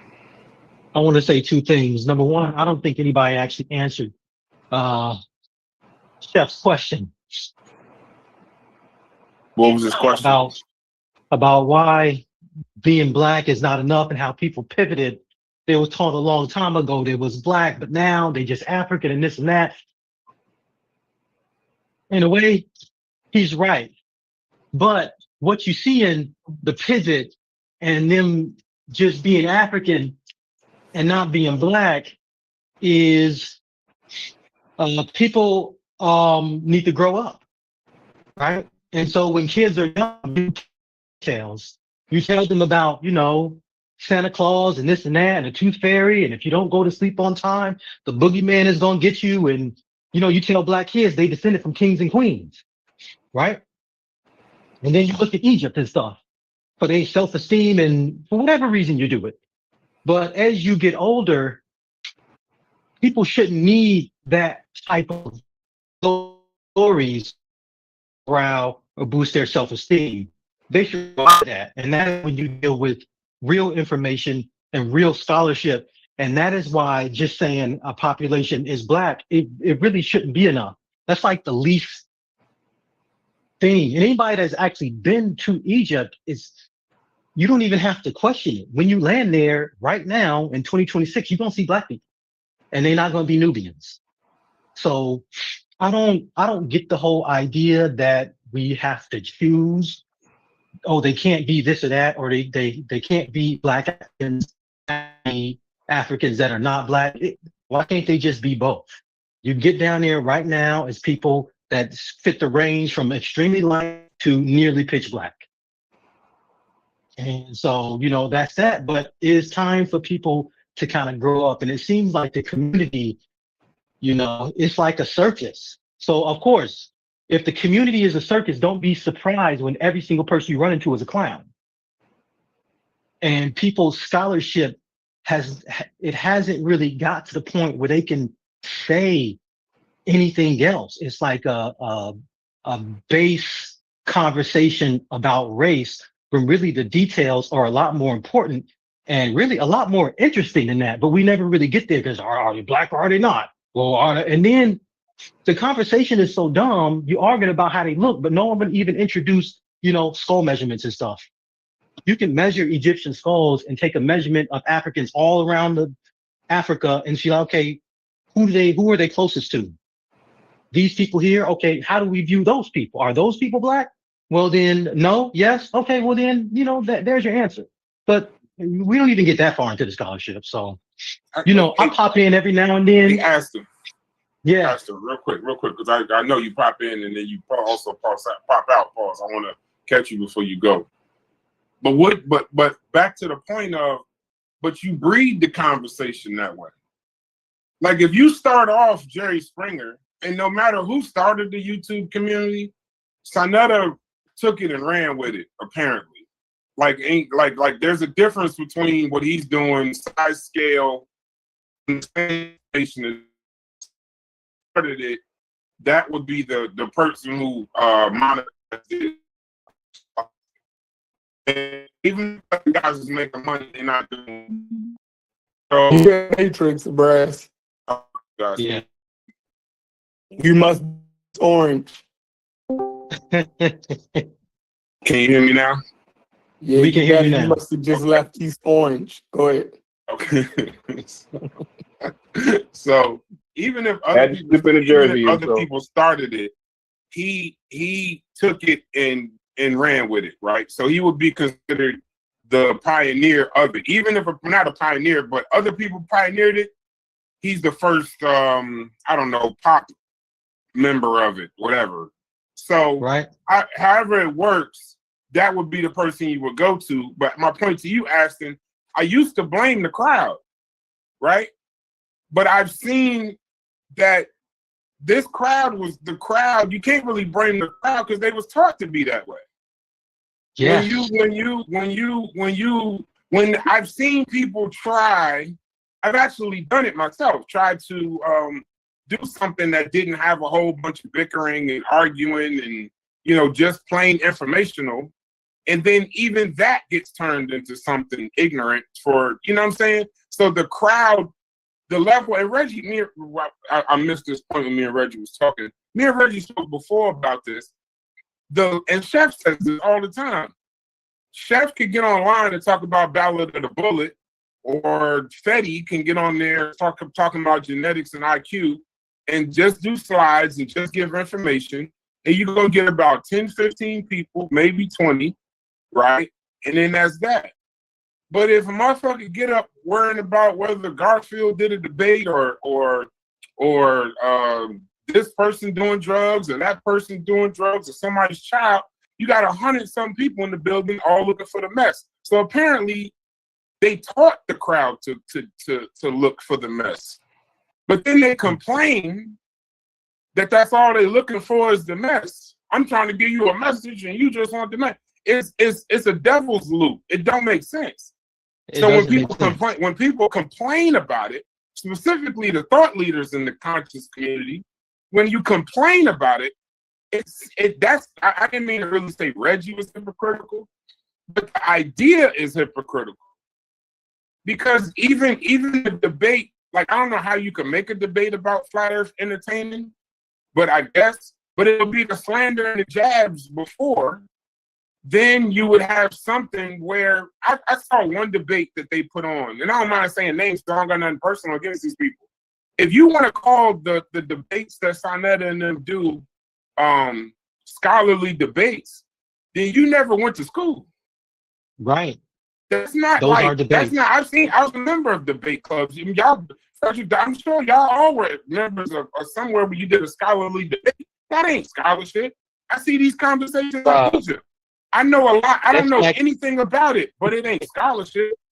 It's not scholarship. It's Smack TV, yo. Yeah, it's some bullshit. It's like batter it. So Gella, my point is, everybody's taking this so serious. I can understand Reggie's conundrum because he's trying to take this shit serious in the middle of a fucking swamp. But my challenge to you, Reggie, would be: are you so infected by the conversation online about this that you could just walk off and just do the content you want to do? Never really deal with the people, or do you think maybe there's another solution? Because most of the solution to putting out a fire is don't give no oxygen to it. And I think that would be a better solution than anything else. I like Chef's idea. Chef started a new channel because he knows the Carnivorous podcast. Most of us is not pulling up to see the battle of the bullet. They're just not. Right. So at the end of the day, you make another channel, you curate that content, you curate that specifically, keep all the bullshit off of there, and then you do that. I've even seen Reggie try to do that, right? Reggie's on his own channel. When he wasn't in Canada for a little bit, he was doing that, and people wasn't coming in to do the shit. But I promise you, Reggie, what though? So what? No. Right. That's what I'm saying. Are you so infected by the conversation that you have to talk to these niggas, or and you do what you've been doing? Like I pulled one time when we was into it with the Francis Folsom thing and Dr. Band and that, and you did a beautiful presentation. It was slides. It was no slander. It was this is what this was. It was long too, like 3 hours, but it was informational, right? Something you could take notes to. And it was like maybe 30, 40 people, right? And then it got a lot of views after because I guess it was looking for slander. But then I saw when it was like later, more of a slander kind of thing, 80-some people pulled up. So I would just say this to you, Reggie, if you think that what you're doing is scholarship or you giving out the actual message amongst the mess, you're only doing mess.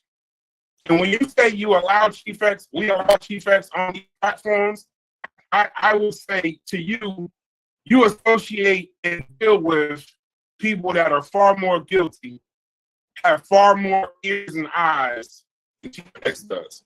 Whatever allows you to go on panels and sit there and laugh and key, and they saying bullshit and they saying dumb shit, that's the same thing that I guess we do. But if you notice, Chief X, we don't really do shows. Because we at TMI, and I know Chef with his new channel, we realized that most people that's talking about Egypt don't even have a base understanding of geography. So you telling me about, like, if I gave you a blank map, if I gave you a blank thing in Africa, you couldn't point to it. But you know that the vitamin is black or some bullshit. So we don't even do that kind of content. We even have the conversation. Like, if we know it's going to be ignorant, we just know it's going to be ignorant and just call it a day. We don't call it scholarship. So I hear you, Reggie, and I agree with you. I think you're trying to give a message amongst mess. I think you get caught up in it a lot of times when actually you probably like a museum guy. You don't belong here. You don't belong here. Yeah, I don't think if that's your goal to do what you're doing, my only thing to you is just because you close to people or you're friends with them, some of them niggas is just as worse as whatever you think Chief X is. It ain't just Chief X doing that shit. And I'm not defending the slander. I think your son is doing big things. I learned more about your son and your family in a positive way from that video because than any negative bullshit, right? But I don't think, without defending Chief X, I don't think Chief X is the only nigga doing it. He's the one nigga in what's his name screaming, hollering bloody murder. It ain't just him, bro. He's probably like 10th on the list. You got motherfuckers. Hold on, Reggie. I'm in my plane 30 seconds. You got motherfuckers selling credit repair, fucking up niggas' money. You got motherfuckers in here touching kids and shit. Like, it's motherfuckers that done been to jail, taking niggas to jungles and making them kiss their feet and all kind of shit. Chief X doing a show on you pales in comparison to the level of bullshit that's been promoted on panels in the conscious community. It pales in comparison to that. Yep. But that's just me. Let me get off my soapbox. Well, I would say you're absolutely correct, but I tried various scenarios. So I try to put stuff on my channel. I also try to contribute to platforms like yours to answer the question. And I absolutely did answer Chef's question. If someone didn't say it, because I answered it in the history where there's not just there's not one thing, but generally what was happening in the history to answer the question. So I chose that point because I just don't think that there is one way to answer the question, but you can tell the history of it. And then I give some of my content to Transatlantic Productions, which goes to an older generation, not the ones who do this back and forth debate stuff. I'm hopeful. I support a channel like this because I'm hopeful that that while you're having these positive discussions on these type of things, that more people will gravitate at some point to a channel that introduces hard questions, right, in a way. So that's, you would think, why am I on your channel? I'm on your channel because I'm trying a variety of different ways, and then I also write, right? I also write and I also publish, and it takes a long time to write something that you want to put up that's going to be close to peer review or for peer review, right? Otherwise, what? Can I respond? Yeah. Otherwise, okay, you can respond. That's a cutoff. But go ahead. No. Finish I'm your sorry. thought. No. Go ahead. I like that. So now, okay, so respond. Okay, good. I'll just say quickly, the reason I didn't believe you responded to Chef, because I think it's crucial that we explain how, ideas of race have changed. And we can't start something from, 70 years ago. And now we in 2026, we have to talk about how, what we thought about race is different. What we thought about skin color is now different. What we thought about genetics is different than what we knew, way back when. We now have, DNA and ancient DNA, and that changes what we think about, who is Black. And so if we don't move the discussion there, then that's the real discussion. Okay, how do we quantify Black scientifically in 2026? I respond now. Absolutely, I'm done. You stop me, and okay, so let's get to it. Well, you can't respond to anything if you don't know what you're talking about. You have to have some history, right? So you can't even have these type of discussions in a void. So I was simply saying how the need for people to self-publish and get their ideas out and relax scholarship, how that contributed to this, and to make it commercial, right? So I absolutely gave the history of why the most shiniest objects become things to talk about, but the real hard analytical objective works with methodology, it's pushed to the side because it's not exciting. All of this became before Columbus. We like King Calloway's you reverse slavery, right? And we're not Africans, we're Aboriginals. All that type of stuff enters the marketplace.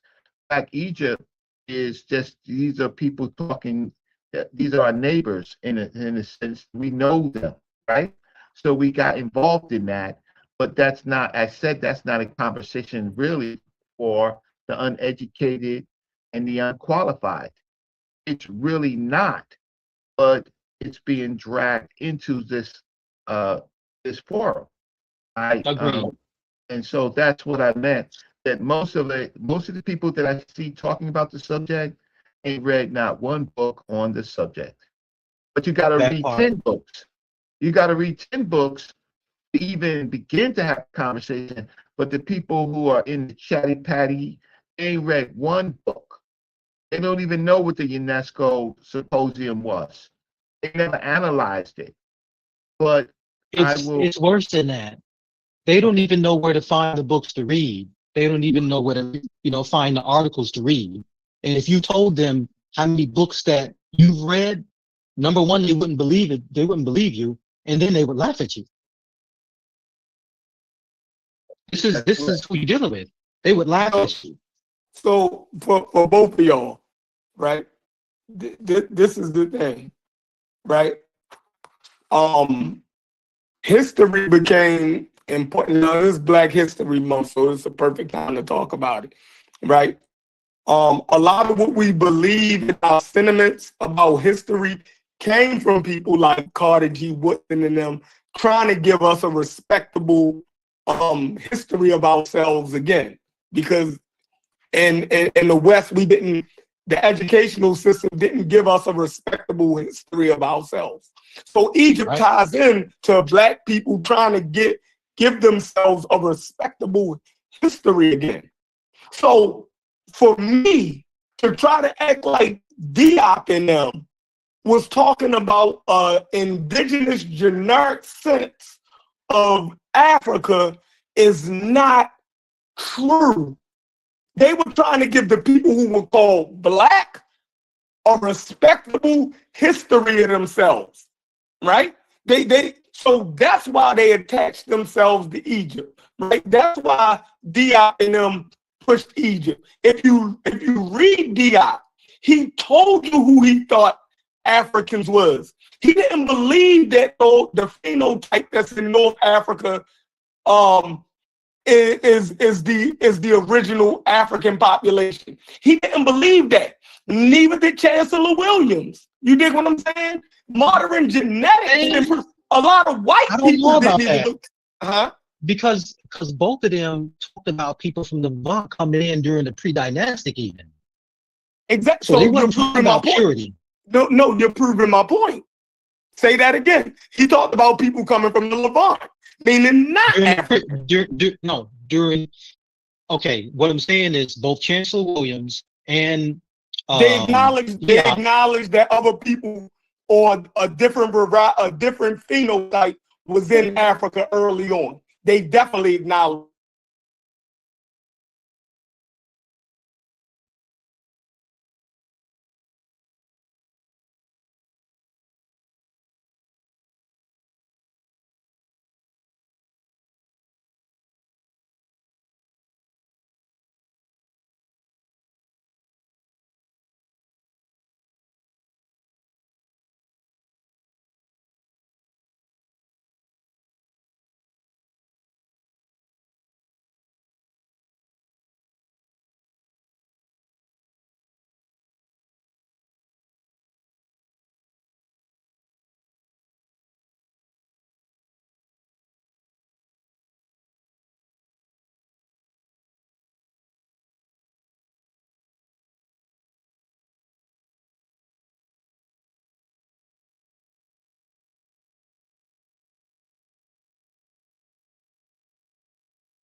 emphasized what Diop was saying and made it racial.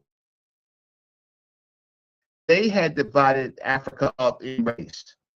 So Diop was trying to say it's multidisciplinary. It can't be answered just in one way. We have to look at all of the different disciplines, right?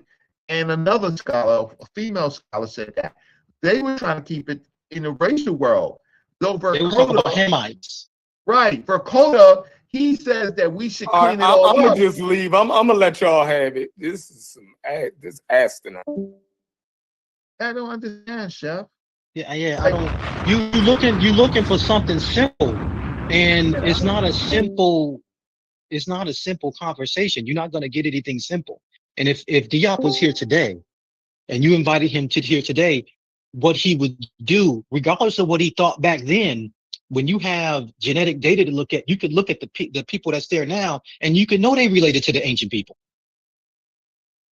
What we can do is hey Corey, if you don't mind, can you explain Chef's point? Because he left, but I think you kind of understood where he was coming from, and he's not here to represent it. So, I don't really understand what Chef was saying because I don't know nothing about the topic. So.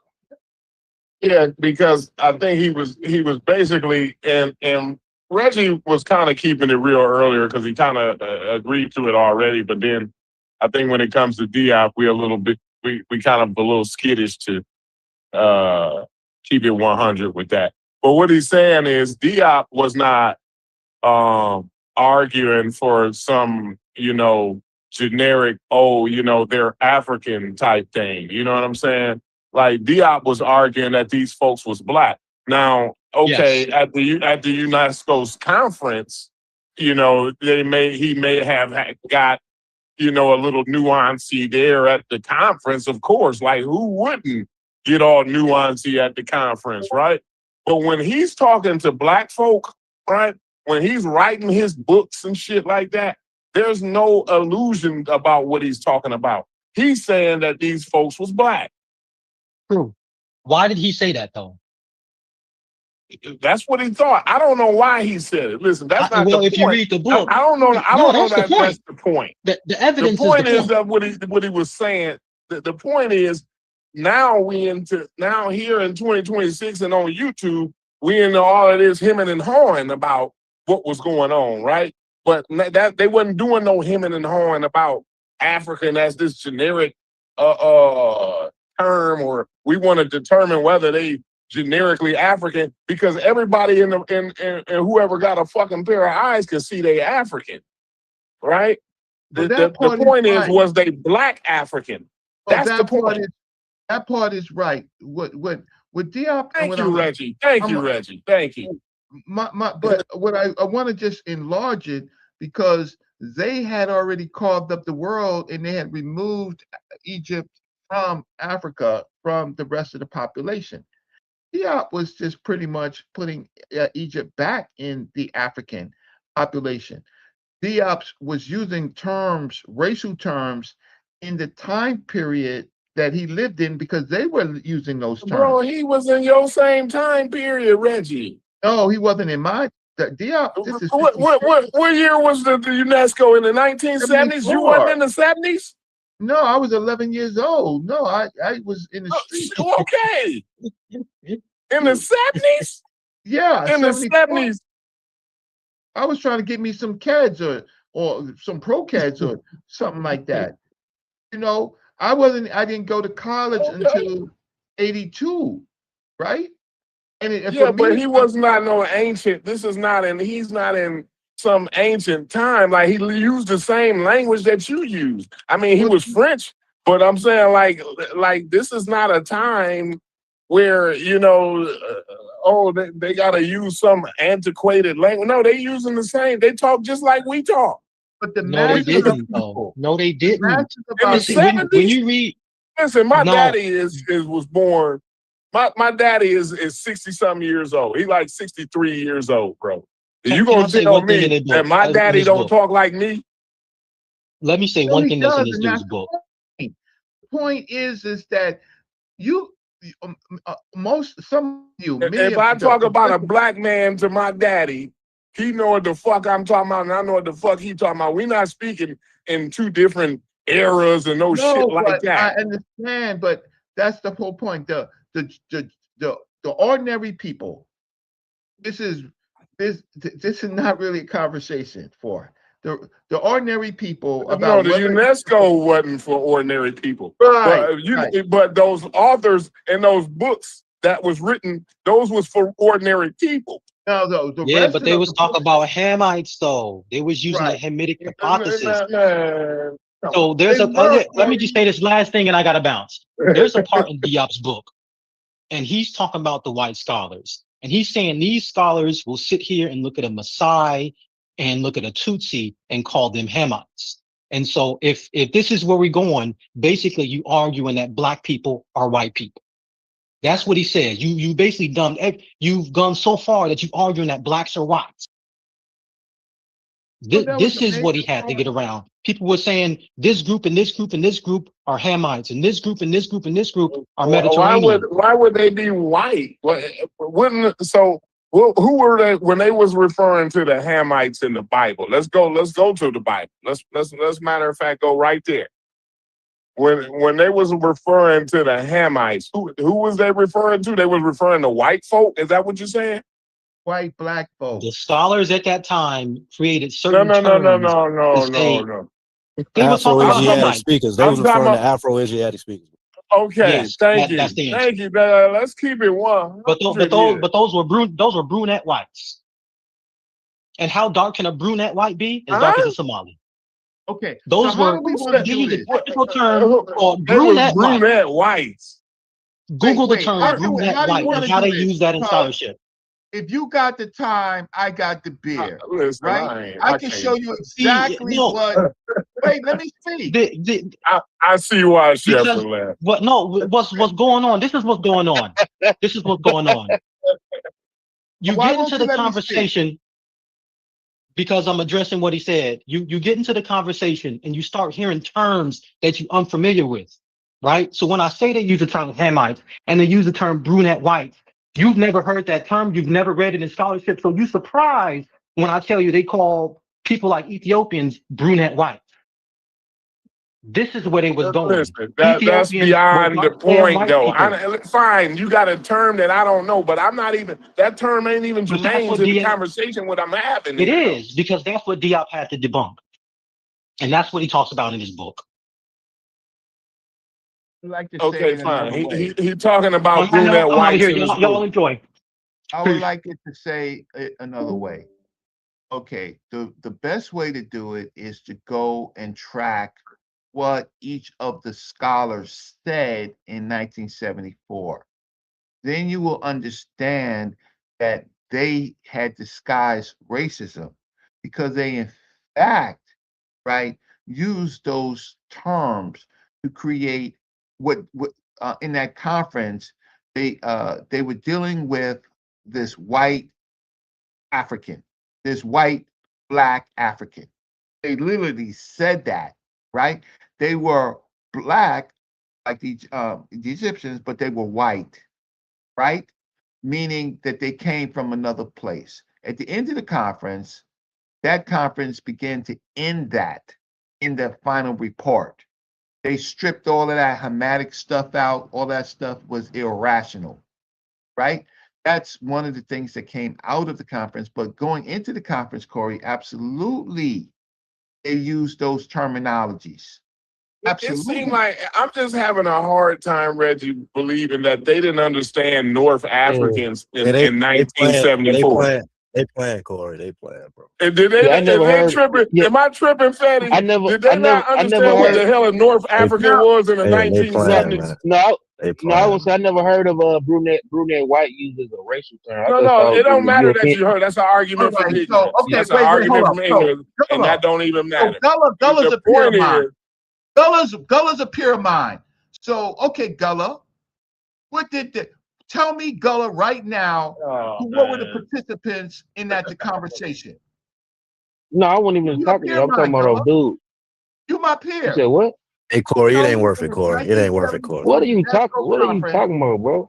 Fatty, they I'm not trying even to tell me arguing that with they you, didn't bro. know what a North So now African you was play in the faith. I'm not even. 1940s, bro. Bro, I'm not Hamites even is just arguing. Afro-Asiatic You speakers, just bro. nah. I ain't. So I Right. now ain't you talking to And you, bro. genetics tell me. comes to find No, out they do I'm have not Eurasian talking to no ancestry angry like niggas, person, bro. I'm not talking because I wasn't even talking to you. I was talking to a boy. He said some more brunette white. I thought brunette white was a European woman with brown hair. I ain't never know it was used as a racial Right. term. That's all I was saying. I wasn't even arguing with you. Why you want to argue to be so No, because defensive? what I'm I'm saying, not Chief. I'm not Chief no, X, yo. I'm not even here. because I I'm said not that even you're here my for that. peer. Why am I arguing with you when I've said that you are my peer? What I want you to do is tell the people what the participants of the UNESCO, what was their argument?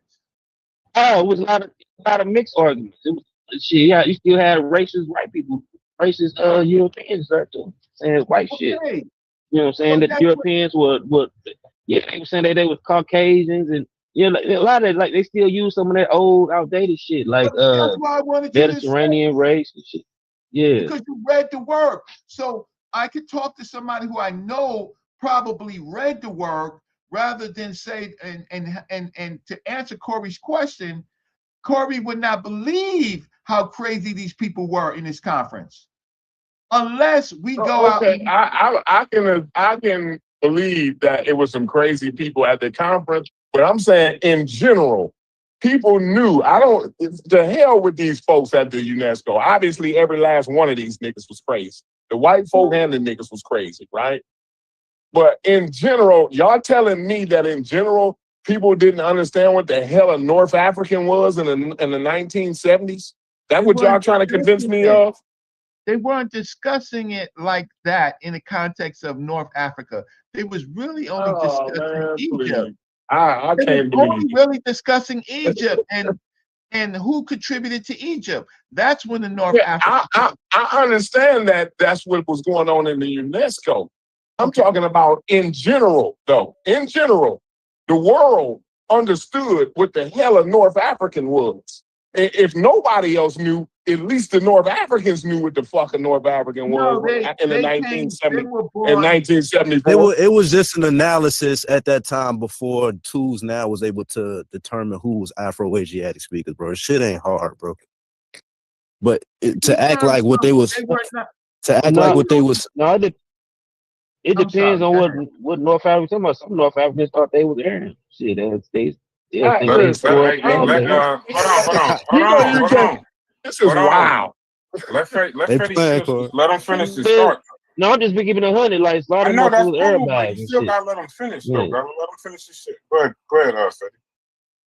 Oh no, y'all good. I was just saying, even though they was a little wrong back then, like to act like they didn't have some things in their analysis that later information kind of prove right is disingenuous also. I'm not trying to defend what they say, but they use Hamites. They use Hamites as a proxy to describe a group who we would later know to be as Afro-Asiatic speakers. And genetic information comes to find out that these people are different from the groups who they described as Negroes and other people who are more sub-Saharan with that lacks Eurasian ancestry. So in these convos, we got to use hindsight 2020, brother. Like, and don't be disingenuous when it comes to terms back then that is outdated, but to act like we don't know exactly who they were talking about. And even at that time, they weren't classifying people strictly based off of skin tone.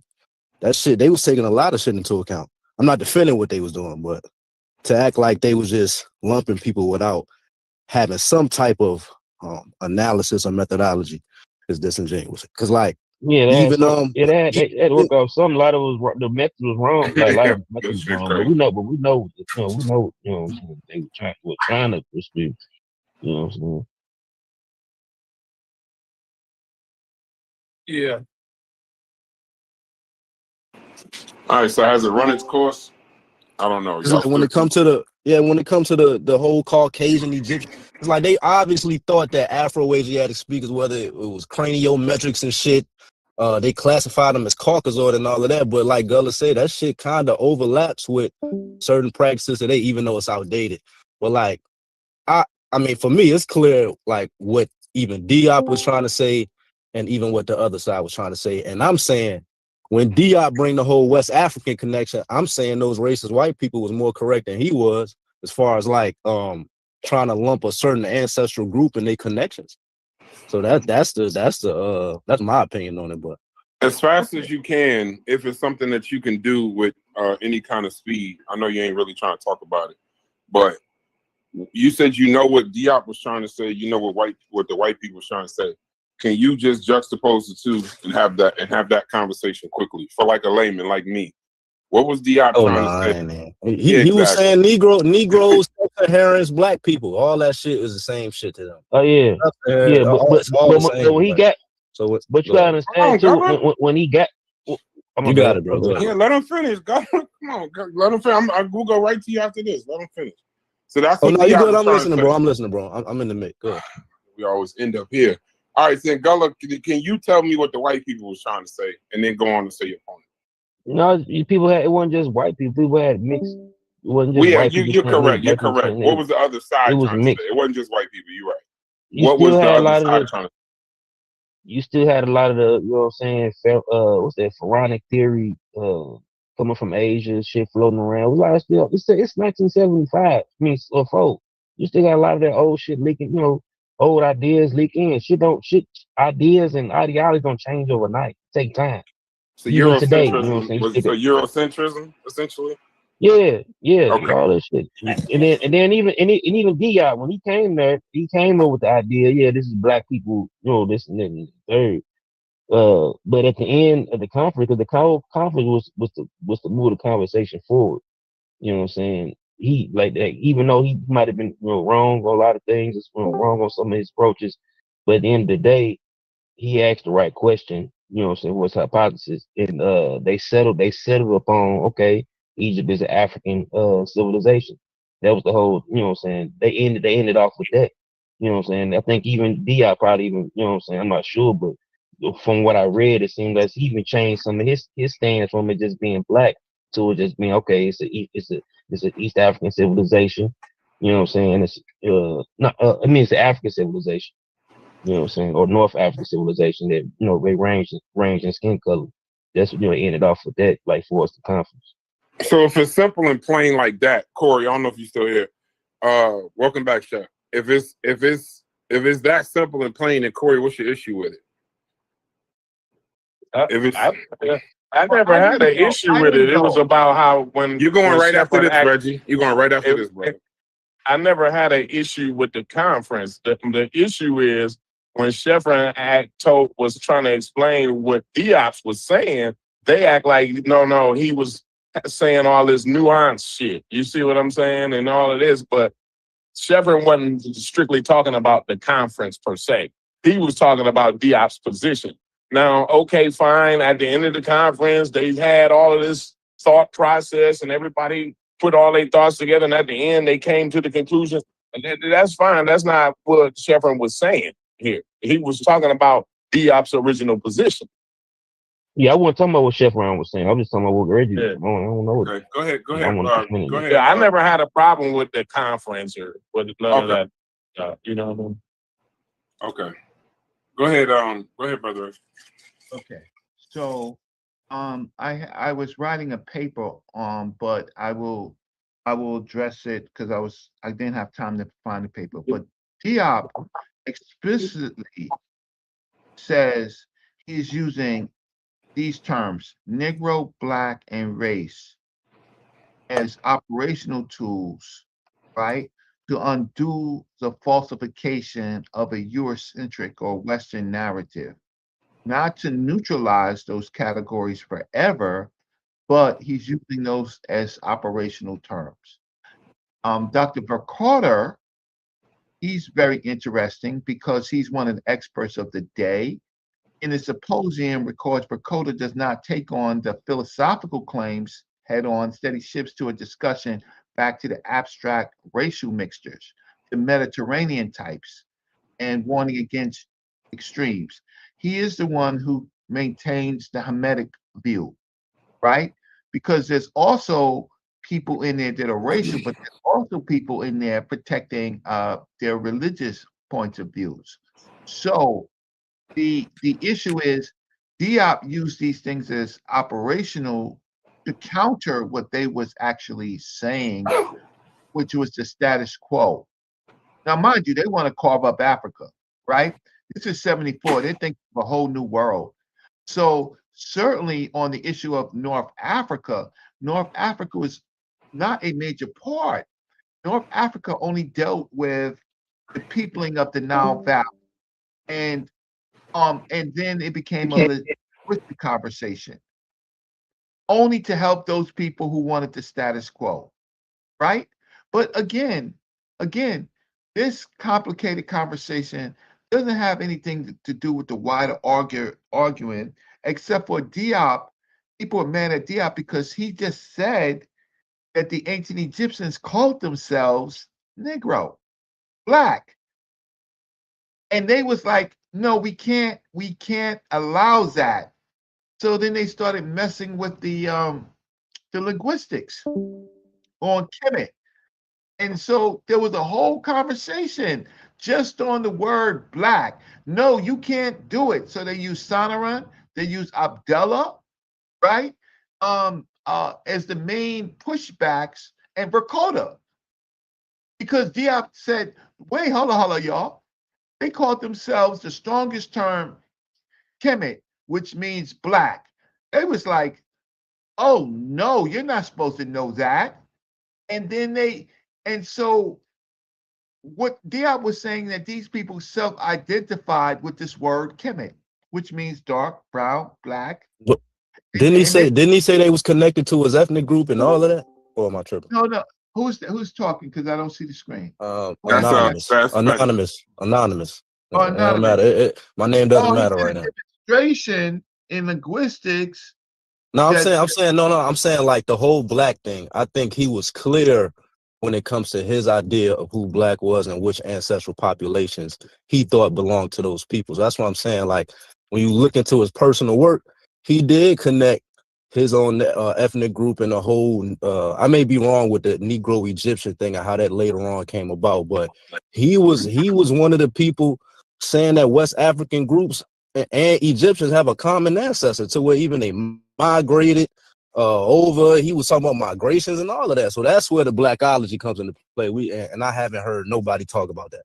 Well, I don't. Before I talk about that with you, Anonymous, I need to I need you to tell me exactly what he said and where. I can't take your word for it because I didn't read it. I didn't read it like that. And again, it's several different things going on into this. What Diop was arguing specifically at the UNESCO conference, what he specifically said, and this is wider work, right? And then the blackology. Well, my big problem is, well, he said Kemet was the name for Egyptians, but he did not go as far as to say that the Nubians were Kemet. Now, so you have to analyze, why didn't he make, if he was doing you bugging, bro. You bugging. My bad. I go disrespect you, Elder Reggie. No, Reggie. Anonymous. How dare you say that, Anonymous? I don't even want to start the argument. How dare you get personal, Anonymous? Come on, bro. What happened, yo? That's why I said, bro, Diop was making, he was making hypotheses to say that even certain Cameroonian groups came from Nubia, and then they was in Egypt, migrated across. He got a lot of wild hypotheses, bro. Well, wait, stop. Yeah, but Chef didn't agree either, though. Hold on, Reggie. Chef didn't agree. He was clear on who black people was. So, Chef, what was your disagreement with what he said? Because do we got to do this with Diop? Like, yeah, apparently. Like, we really trying to act like Diop wasn't clear on what he was talking about and who he was talking about. Like, I understand I have to argue with Unc over this, right? Because Unc is trying to push this whole generic, they were just African thing, right? But Reggie, you don't even agree to that. You think they was Black African too. So where did you get that from? Watch You this. got it from Diop and them. Watch this. Okay, in my work, I only care about when a people call themselves black, right? No. Wait, why are you cutting me off? Because you talking about your work, right? We're talking about Diop. We're talking about what was Diop's position? Was Diop's position that Egyptians was just indigenous generic Africans? No, his position is they were black Africans, similar to all what they were calling at that time the black racial groups of Africa. And he went so far as to point in his own country and ethnic group as being a proxy to show the type that was in Egypt in ancient times. That's what he was saying. Now, am I wrong? Well, you on point. You on point. I think, Shepard, can you let me know when you want to do this, right? Where we can show information on your channel, so that I can show you exactly what he was saying, right? That's not exactly what he was saying. What I want to show exactly what he was saying, right? Right, by his own words, right? And so you have a right to, because we're poisoned by a lot of different things. But first of all, have you read the UNESCO 1974 final report? Read the whole thing, Don't I fall put it for in it. ChatGPT. Don't fall for it, sir. Okay, so wonderful. So I like your work. So the final report, you put it in ChatGPT. Yep. So on your channel, it's simply we could ask the question to ChatGPT on the final report. Yep. And Just we'll like go through the whole Negro Egyptian hypothesis. Diop. Right. We can go through that with ChatGPT and ask ChatGPT to summarize and analyze what he was saying. So I appreciate that. I did it before. Like I had a whole chat where it break down the things he got right and things he got wrong. Right. So great. So that's how we do it. That's so. Hey, brother Reggie. Yes. So quick question. So and I appreciate you stopping so I can answer my question. I know I cut you. So my question then goes back to, I asked simply what Diop was saying, and I asked simply what the other side was saying, and it was very simple, it was very clear, and it was very plain. Why is it so confusing now that y'all both have to go read it again, put it in ChatGPT to now figure out what he was saying? Oh, for the audience. I know that's just like I only have the ability really on this to ask simple questions, but I got a simple answer from 4 different people that it was very clear what both sides were saying. But now you and Chef, who both read it, I put some money that Chef didn't, but he said he did. But if he's saying he read it and you saying you read it, the only thing that could be messing with y'all both education is what exactly? Because now y'all saying it ain't plain. There's parts that I say, well, I may have some slight disagreements with, right? Right. But the way I captured this argument this was in 1974. It was against the status quo, right? They were trying to look at the terminology. They were supposed to look at the terminology that they were using themselves, right? And then people still, even with the terminologies, reverted back to their bullshit. Diop, who was basically trying to say you people got it wrong when it comes to the peopling of Egypt, right? Then they use these terms. He used those terms in French and in the Meta Nature, right? Kemet, Noor, Black, Negros, Negres, right? And that's what he used to show that it was not white. It was not Mediterranean. It was not North African. It was a product of Africa itself. So then it wasn't that simple and plain then, correct? Correct. Okay. He says the human species first appeared in Africa, in the Nile source region, and under Glover's law, the earliest humans would have been darkly pigmented. The earliest populations of the Nile Valley was therefore black, right? So he uses the context of skin. From the original African-centered population spread northwards through the Nile Valley and westward through the Sahara, so the first inhabitants of Egypt were black Africans, not later Negroid intruders, right? Negroes meaning mixed. Since it's, okay, so then now Diop is not all the way right? He's not. You said Negro mean mixed. Oh yeah, Negro admixture. They didn't have the word admixture at the time because the human genome.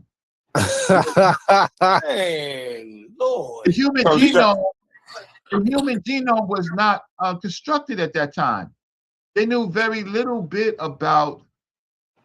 Okay, so Negroes in the African context always meant sub-Saharans, right?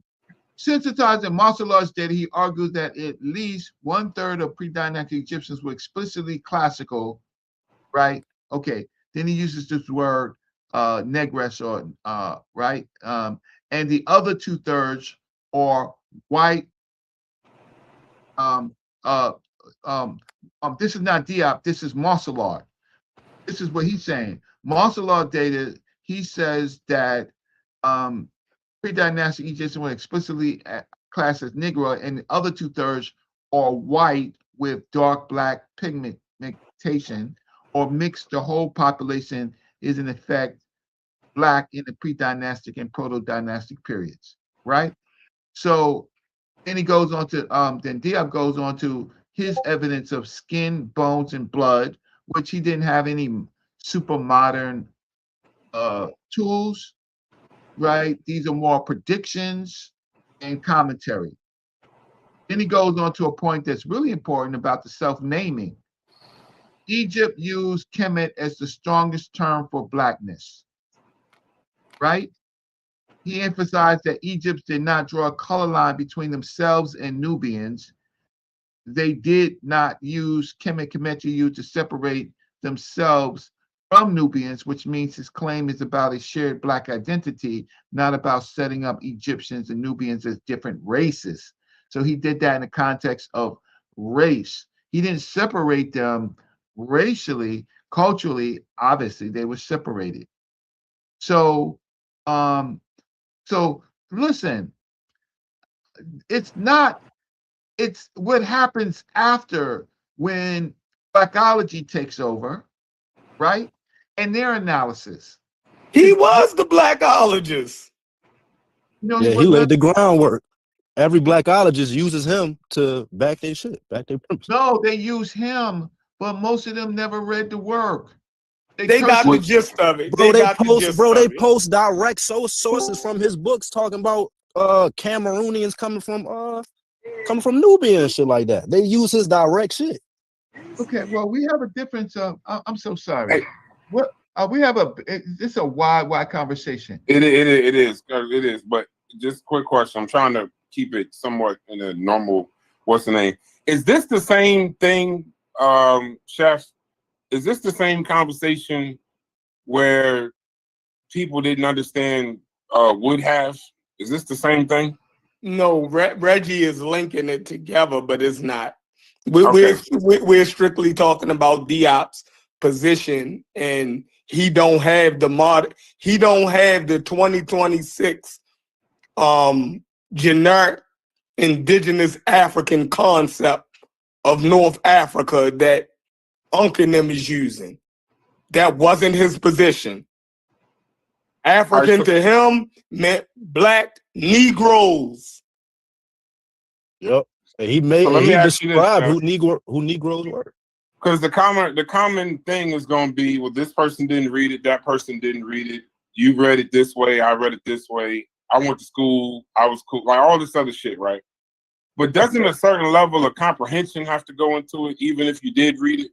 No. Like could your blackology get in the way No. Let's say it could. No, I'm saying not you. I'm saying. No, I'm talking about blackology ain't getting in their way either. Okay. Disingenuousness is getting in their way. So just being disingenuous, essentially, just not telling the truth. I don't think none of us can look at Diop's position and disagree with that shit. It is clear. Okay. No, I have I said that it was in an earlier phase. He didn't have the tools, right? So he was making some predictions and he was arguing against the status quo. And then after he argues, then what happens is we have more now we have the UNESCO volume 9. And now they go back and they reanalyze and they mention Diop because now we have volume 9. This was in volume 2 or something like that, right? So now we have volume 9, right? So the world has moved on, but the people haven't read volume 9, right? So my whole point of it doesn't matter what Diop said. It's like getting on a bus. Okay, everybody gets on the bus. Me, Chef Brass, Corey, we all getting on a bus, right? Now, what happens is people get off the bus at the first stop, the second stop, the third stop. They don't travel on the bus because it's not important to their lives. To the 9th stop, right? I try to stay on the back of the bus to the last stop and get off at the last stop. Even sometimes they change the drivers. So during this time period, guess what? It changed to Diop. He's relieved. He retired. Other people got on, became the drivers, and other people became the passengers. That's where we are right now. But Ankh is arguing that they was saying that they were just African. Well, I disagree because they was talking specifically, peculiarly about what Africans in this conference. So the conference wasn't about whether or not that they were, it was in Africa. To me, the conference did not make the point. The final report is not that they're not just Africans, but what particular peoples contributed to the Nile Valley civilization. So Reggie, brother, I'm just saying, just sound like I'm saying, brother Reggie. So Reggie, so but then that goes back to the title of the show. Yes. Then if you getting one thing, and Anonymous is getting another, and Chef is getting another, and the other guy's getting another, and then another person's getting another point, but it's all words. Then my question is, then who's uneducated and who's unqualified to even have the conversation? Because if it seems to me like everybody's going to tell me their qualifications, they did X amount of years, or they read this, or they was there, or what the hell ever. But y'all all getting different, y'all all coming to different conclusions on the same work. So the argument can't be that y'all didn't read it. Three of the 5 or 4 of the 5, because somebody got to be right. So 4 of the 5 read the work. All 5 of y'all read it, and 4 just don't understand it. And y'all all telling each other that they don't understand. Corey, and Chef actually agree. Like, I think motherfuckers got to acquiesce just to certain shit just to even have the convo progress, because it's like, it's clear, the simple, like in the beginning stages of even having this convo, there's a misunderstanding just on simple shit on who Negroes were, what Diop meant. Is he saying the same shit as blackologists today? So if we can't even agree to shit like that, how do we expect the convo to be? Here's the thing. Just simply go to ChatGPT in your free time and look what he got right and what he got wrong. So we have, but they can't even agree on what the actual information is, though, Gullah. No, I'm saying I agree. No, I think it's two. It's 2 points of contention. Hold on, Reggie. I'm gonna get you in there. I don't think it's like 5 different perspectives. I think it's like really 2 or 3. One group is gonna treat Diop and other people who I deem Afrocentrics with the kid gloves, which I understand, especially if you come from that time and era. I ain't knocking that. But there's other people who can see and use hindsight who may not come from that era or whatever, but see that he was clearly making the same premise that a lot of people on the internet make today. So it's like, Even when you like, that's why I say when you connect, when he tried to make a connection with West Africans and say who's Negroes and who this and connect that with Egypt, that gives you everything right there. What's really different between what him and a person like Pan-African James is saying? Like from an overall premise standpoint, one just got more nuance than the other. It can say it in a better way, but they emotional premise is the same thing, and why they even interested in that in Egypt in the first place. That's my opinion. Okay, go ahead, Rich. Okay, so today we have tools in which we could take whole papers and we can analyze it and get the analysis. And then if we have some difficulty or disagreements, we can ask some more questions. And that's pretty much where we are today. When people say, well, see, here's the thing is, I didn't disagree with any of you. Right. Right? I didn't. And how can I say, and I think I'm closest to this work, right? What I just said is that generally I have an idea of what he specifically said, right? And that is the problem. And so we have to put it on a big screen. So Sheffrin, this weekend, can we do it? Can you put it on the big screen? Yes, sir. And just tell me when. You gonna put it on the big screen, Chef? Yeah. Y'all, Like- no, like I'm just asking. Oh, no, Reggie, I'm just asking Chef because he said yes real quick. So Reggie said y'all gonna do it and put it on the big screen. We ain't doing nothing. No, I'm just saying. I'm just asking. That's what he said. He said y'all gonna do it and put it on the big screen. Okay. The big Not screen tuning into that, but I got you. The big screen is so that all the audience can see exactly what's being shown, right? Instead of talking, right? The talking is we could be talking and actually agree, and then still be fighting, and we agree. We're fighting on our agreement. That's what happens here, right? Okay. Okay. So now you with see that- how two people that don't got a personal beef can get to a compromise? Yeah. Well, the problem is I don't have a personal beef. Well, there's other people that have personal beefs. I don't know why, right? Because guess what? We're supposed to all be learning. It's just all the ad hominems and all of that BS stuff that comes in, right? Yeah. And but it doesn't come too much on this specific channel, right? But still, at the same time, you can mute my mic, right? If you want. I know where you're going. Goes past when we're talking about a subject, and then it goes into people's families, right? Has to deal with them. I wish they die, right? I'm wishing, right? I just wish them, their family members, because they want to talk about other family members that's innocent, right?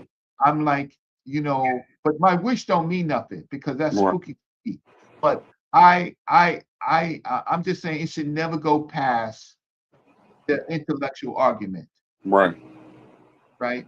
So, Brass, I want to say thank you. I want to say Chef and Hits and everybody part of Tri Media for allowing me to go on, and Anonymous and Gullah and everybody. I'm gonna check out. But thank you all. Brass, thanks for the donation. All right, peace, brother. Yes, sir. You are always. I think Smoke. When you come in here, we tend to listen to you, so it's more like a lecture. So you should be compensated for it. Well, I appreciate it, and I try to keep it intellectual, right? Yeah. And I stayed on the topic, underqualified and uneducated, and people hyping up stuff for their own brand. That some of that stuff got to be checked at the door. So thanks for the great topic. No problem, brother. Have a good one. Chef, it's a lot of confusion on your new channel. Can you clean it up, please?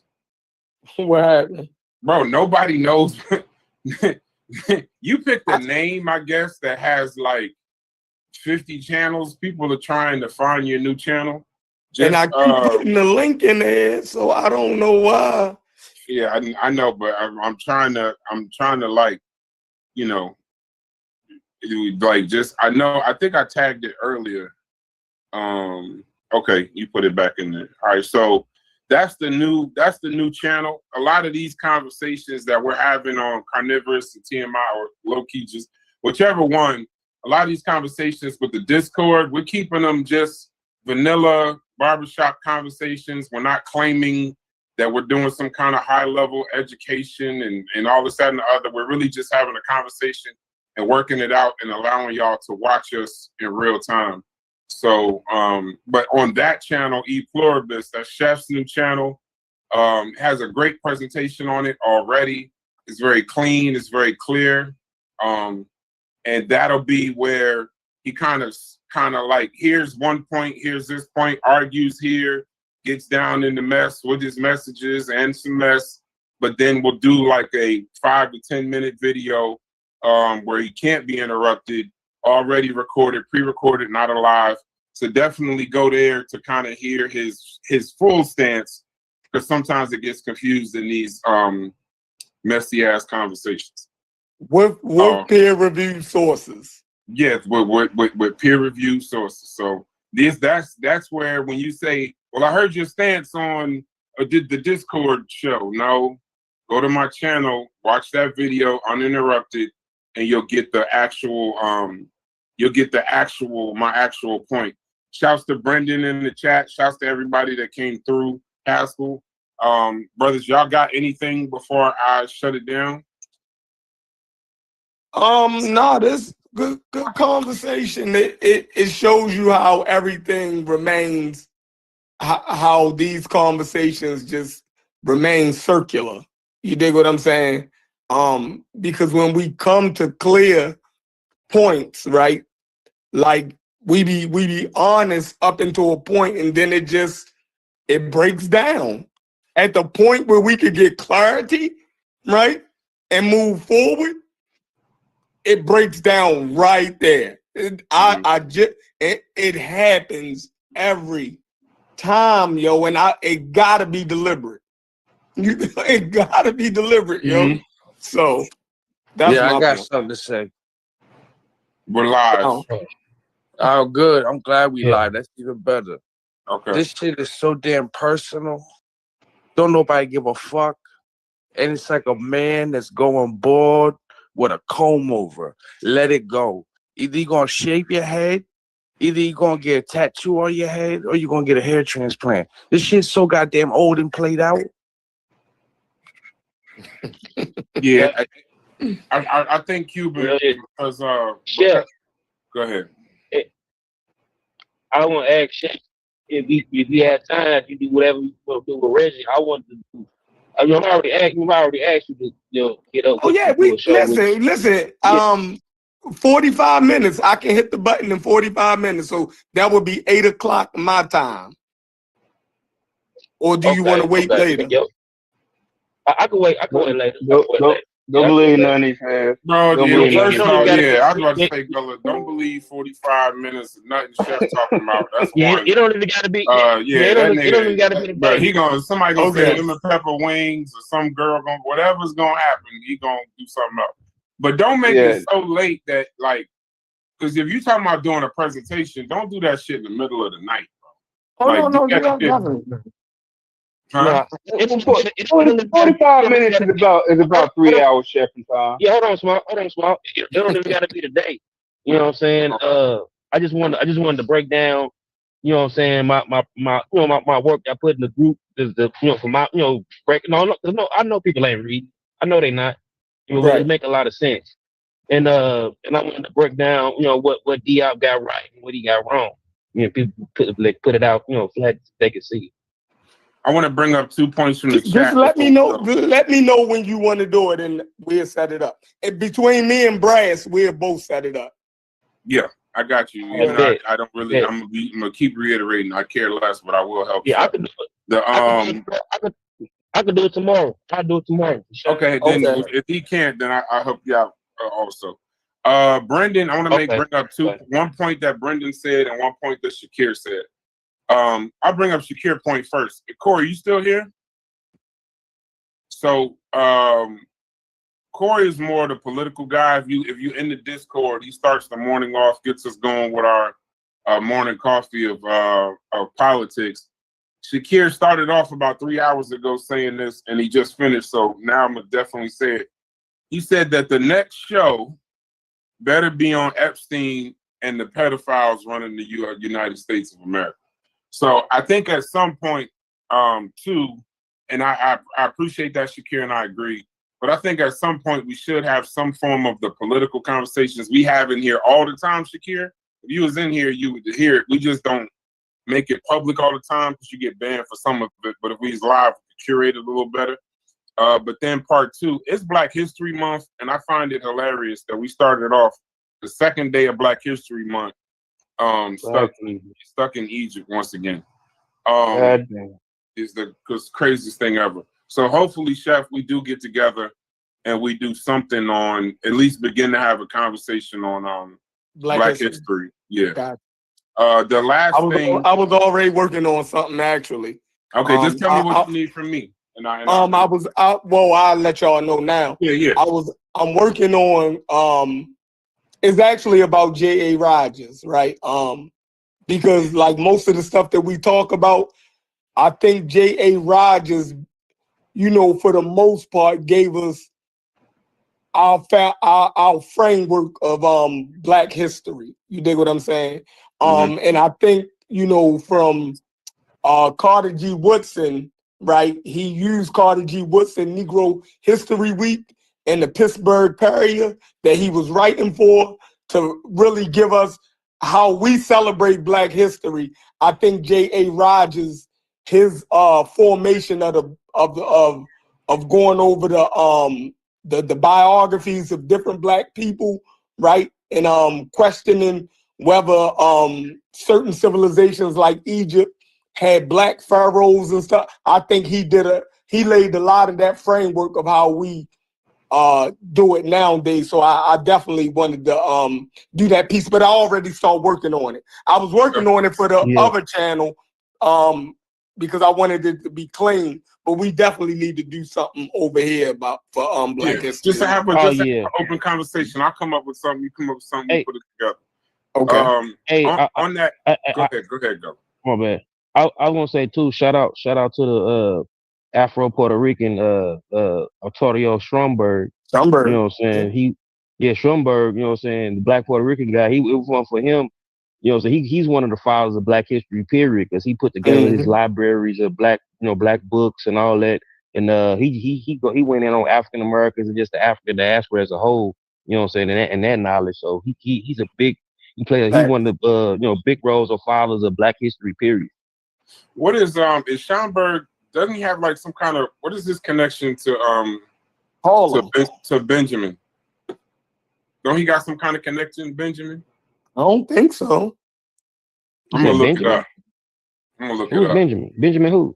Dr. Ben. I think he got some kind of connection to Benjamin. I'm gonna look that up. I think he got more like I don't even really hear Dr. Ben talk. I heard more Dr. Clark speak of Stromberg. You know, I might got it wrong. But to finish off with this Diop thing, shouts to Brendan. Brendan made a statement. He tried to say it earlier, but y'all was kind of moving the subject, so I wanted to stay on it.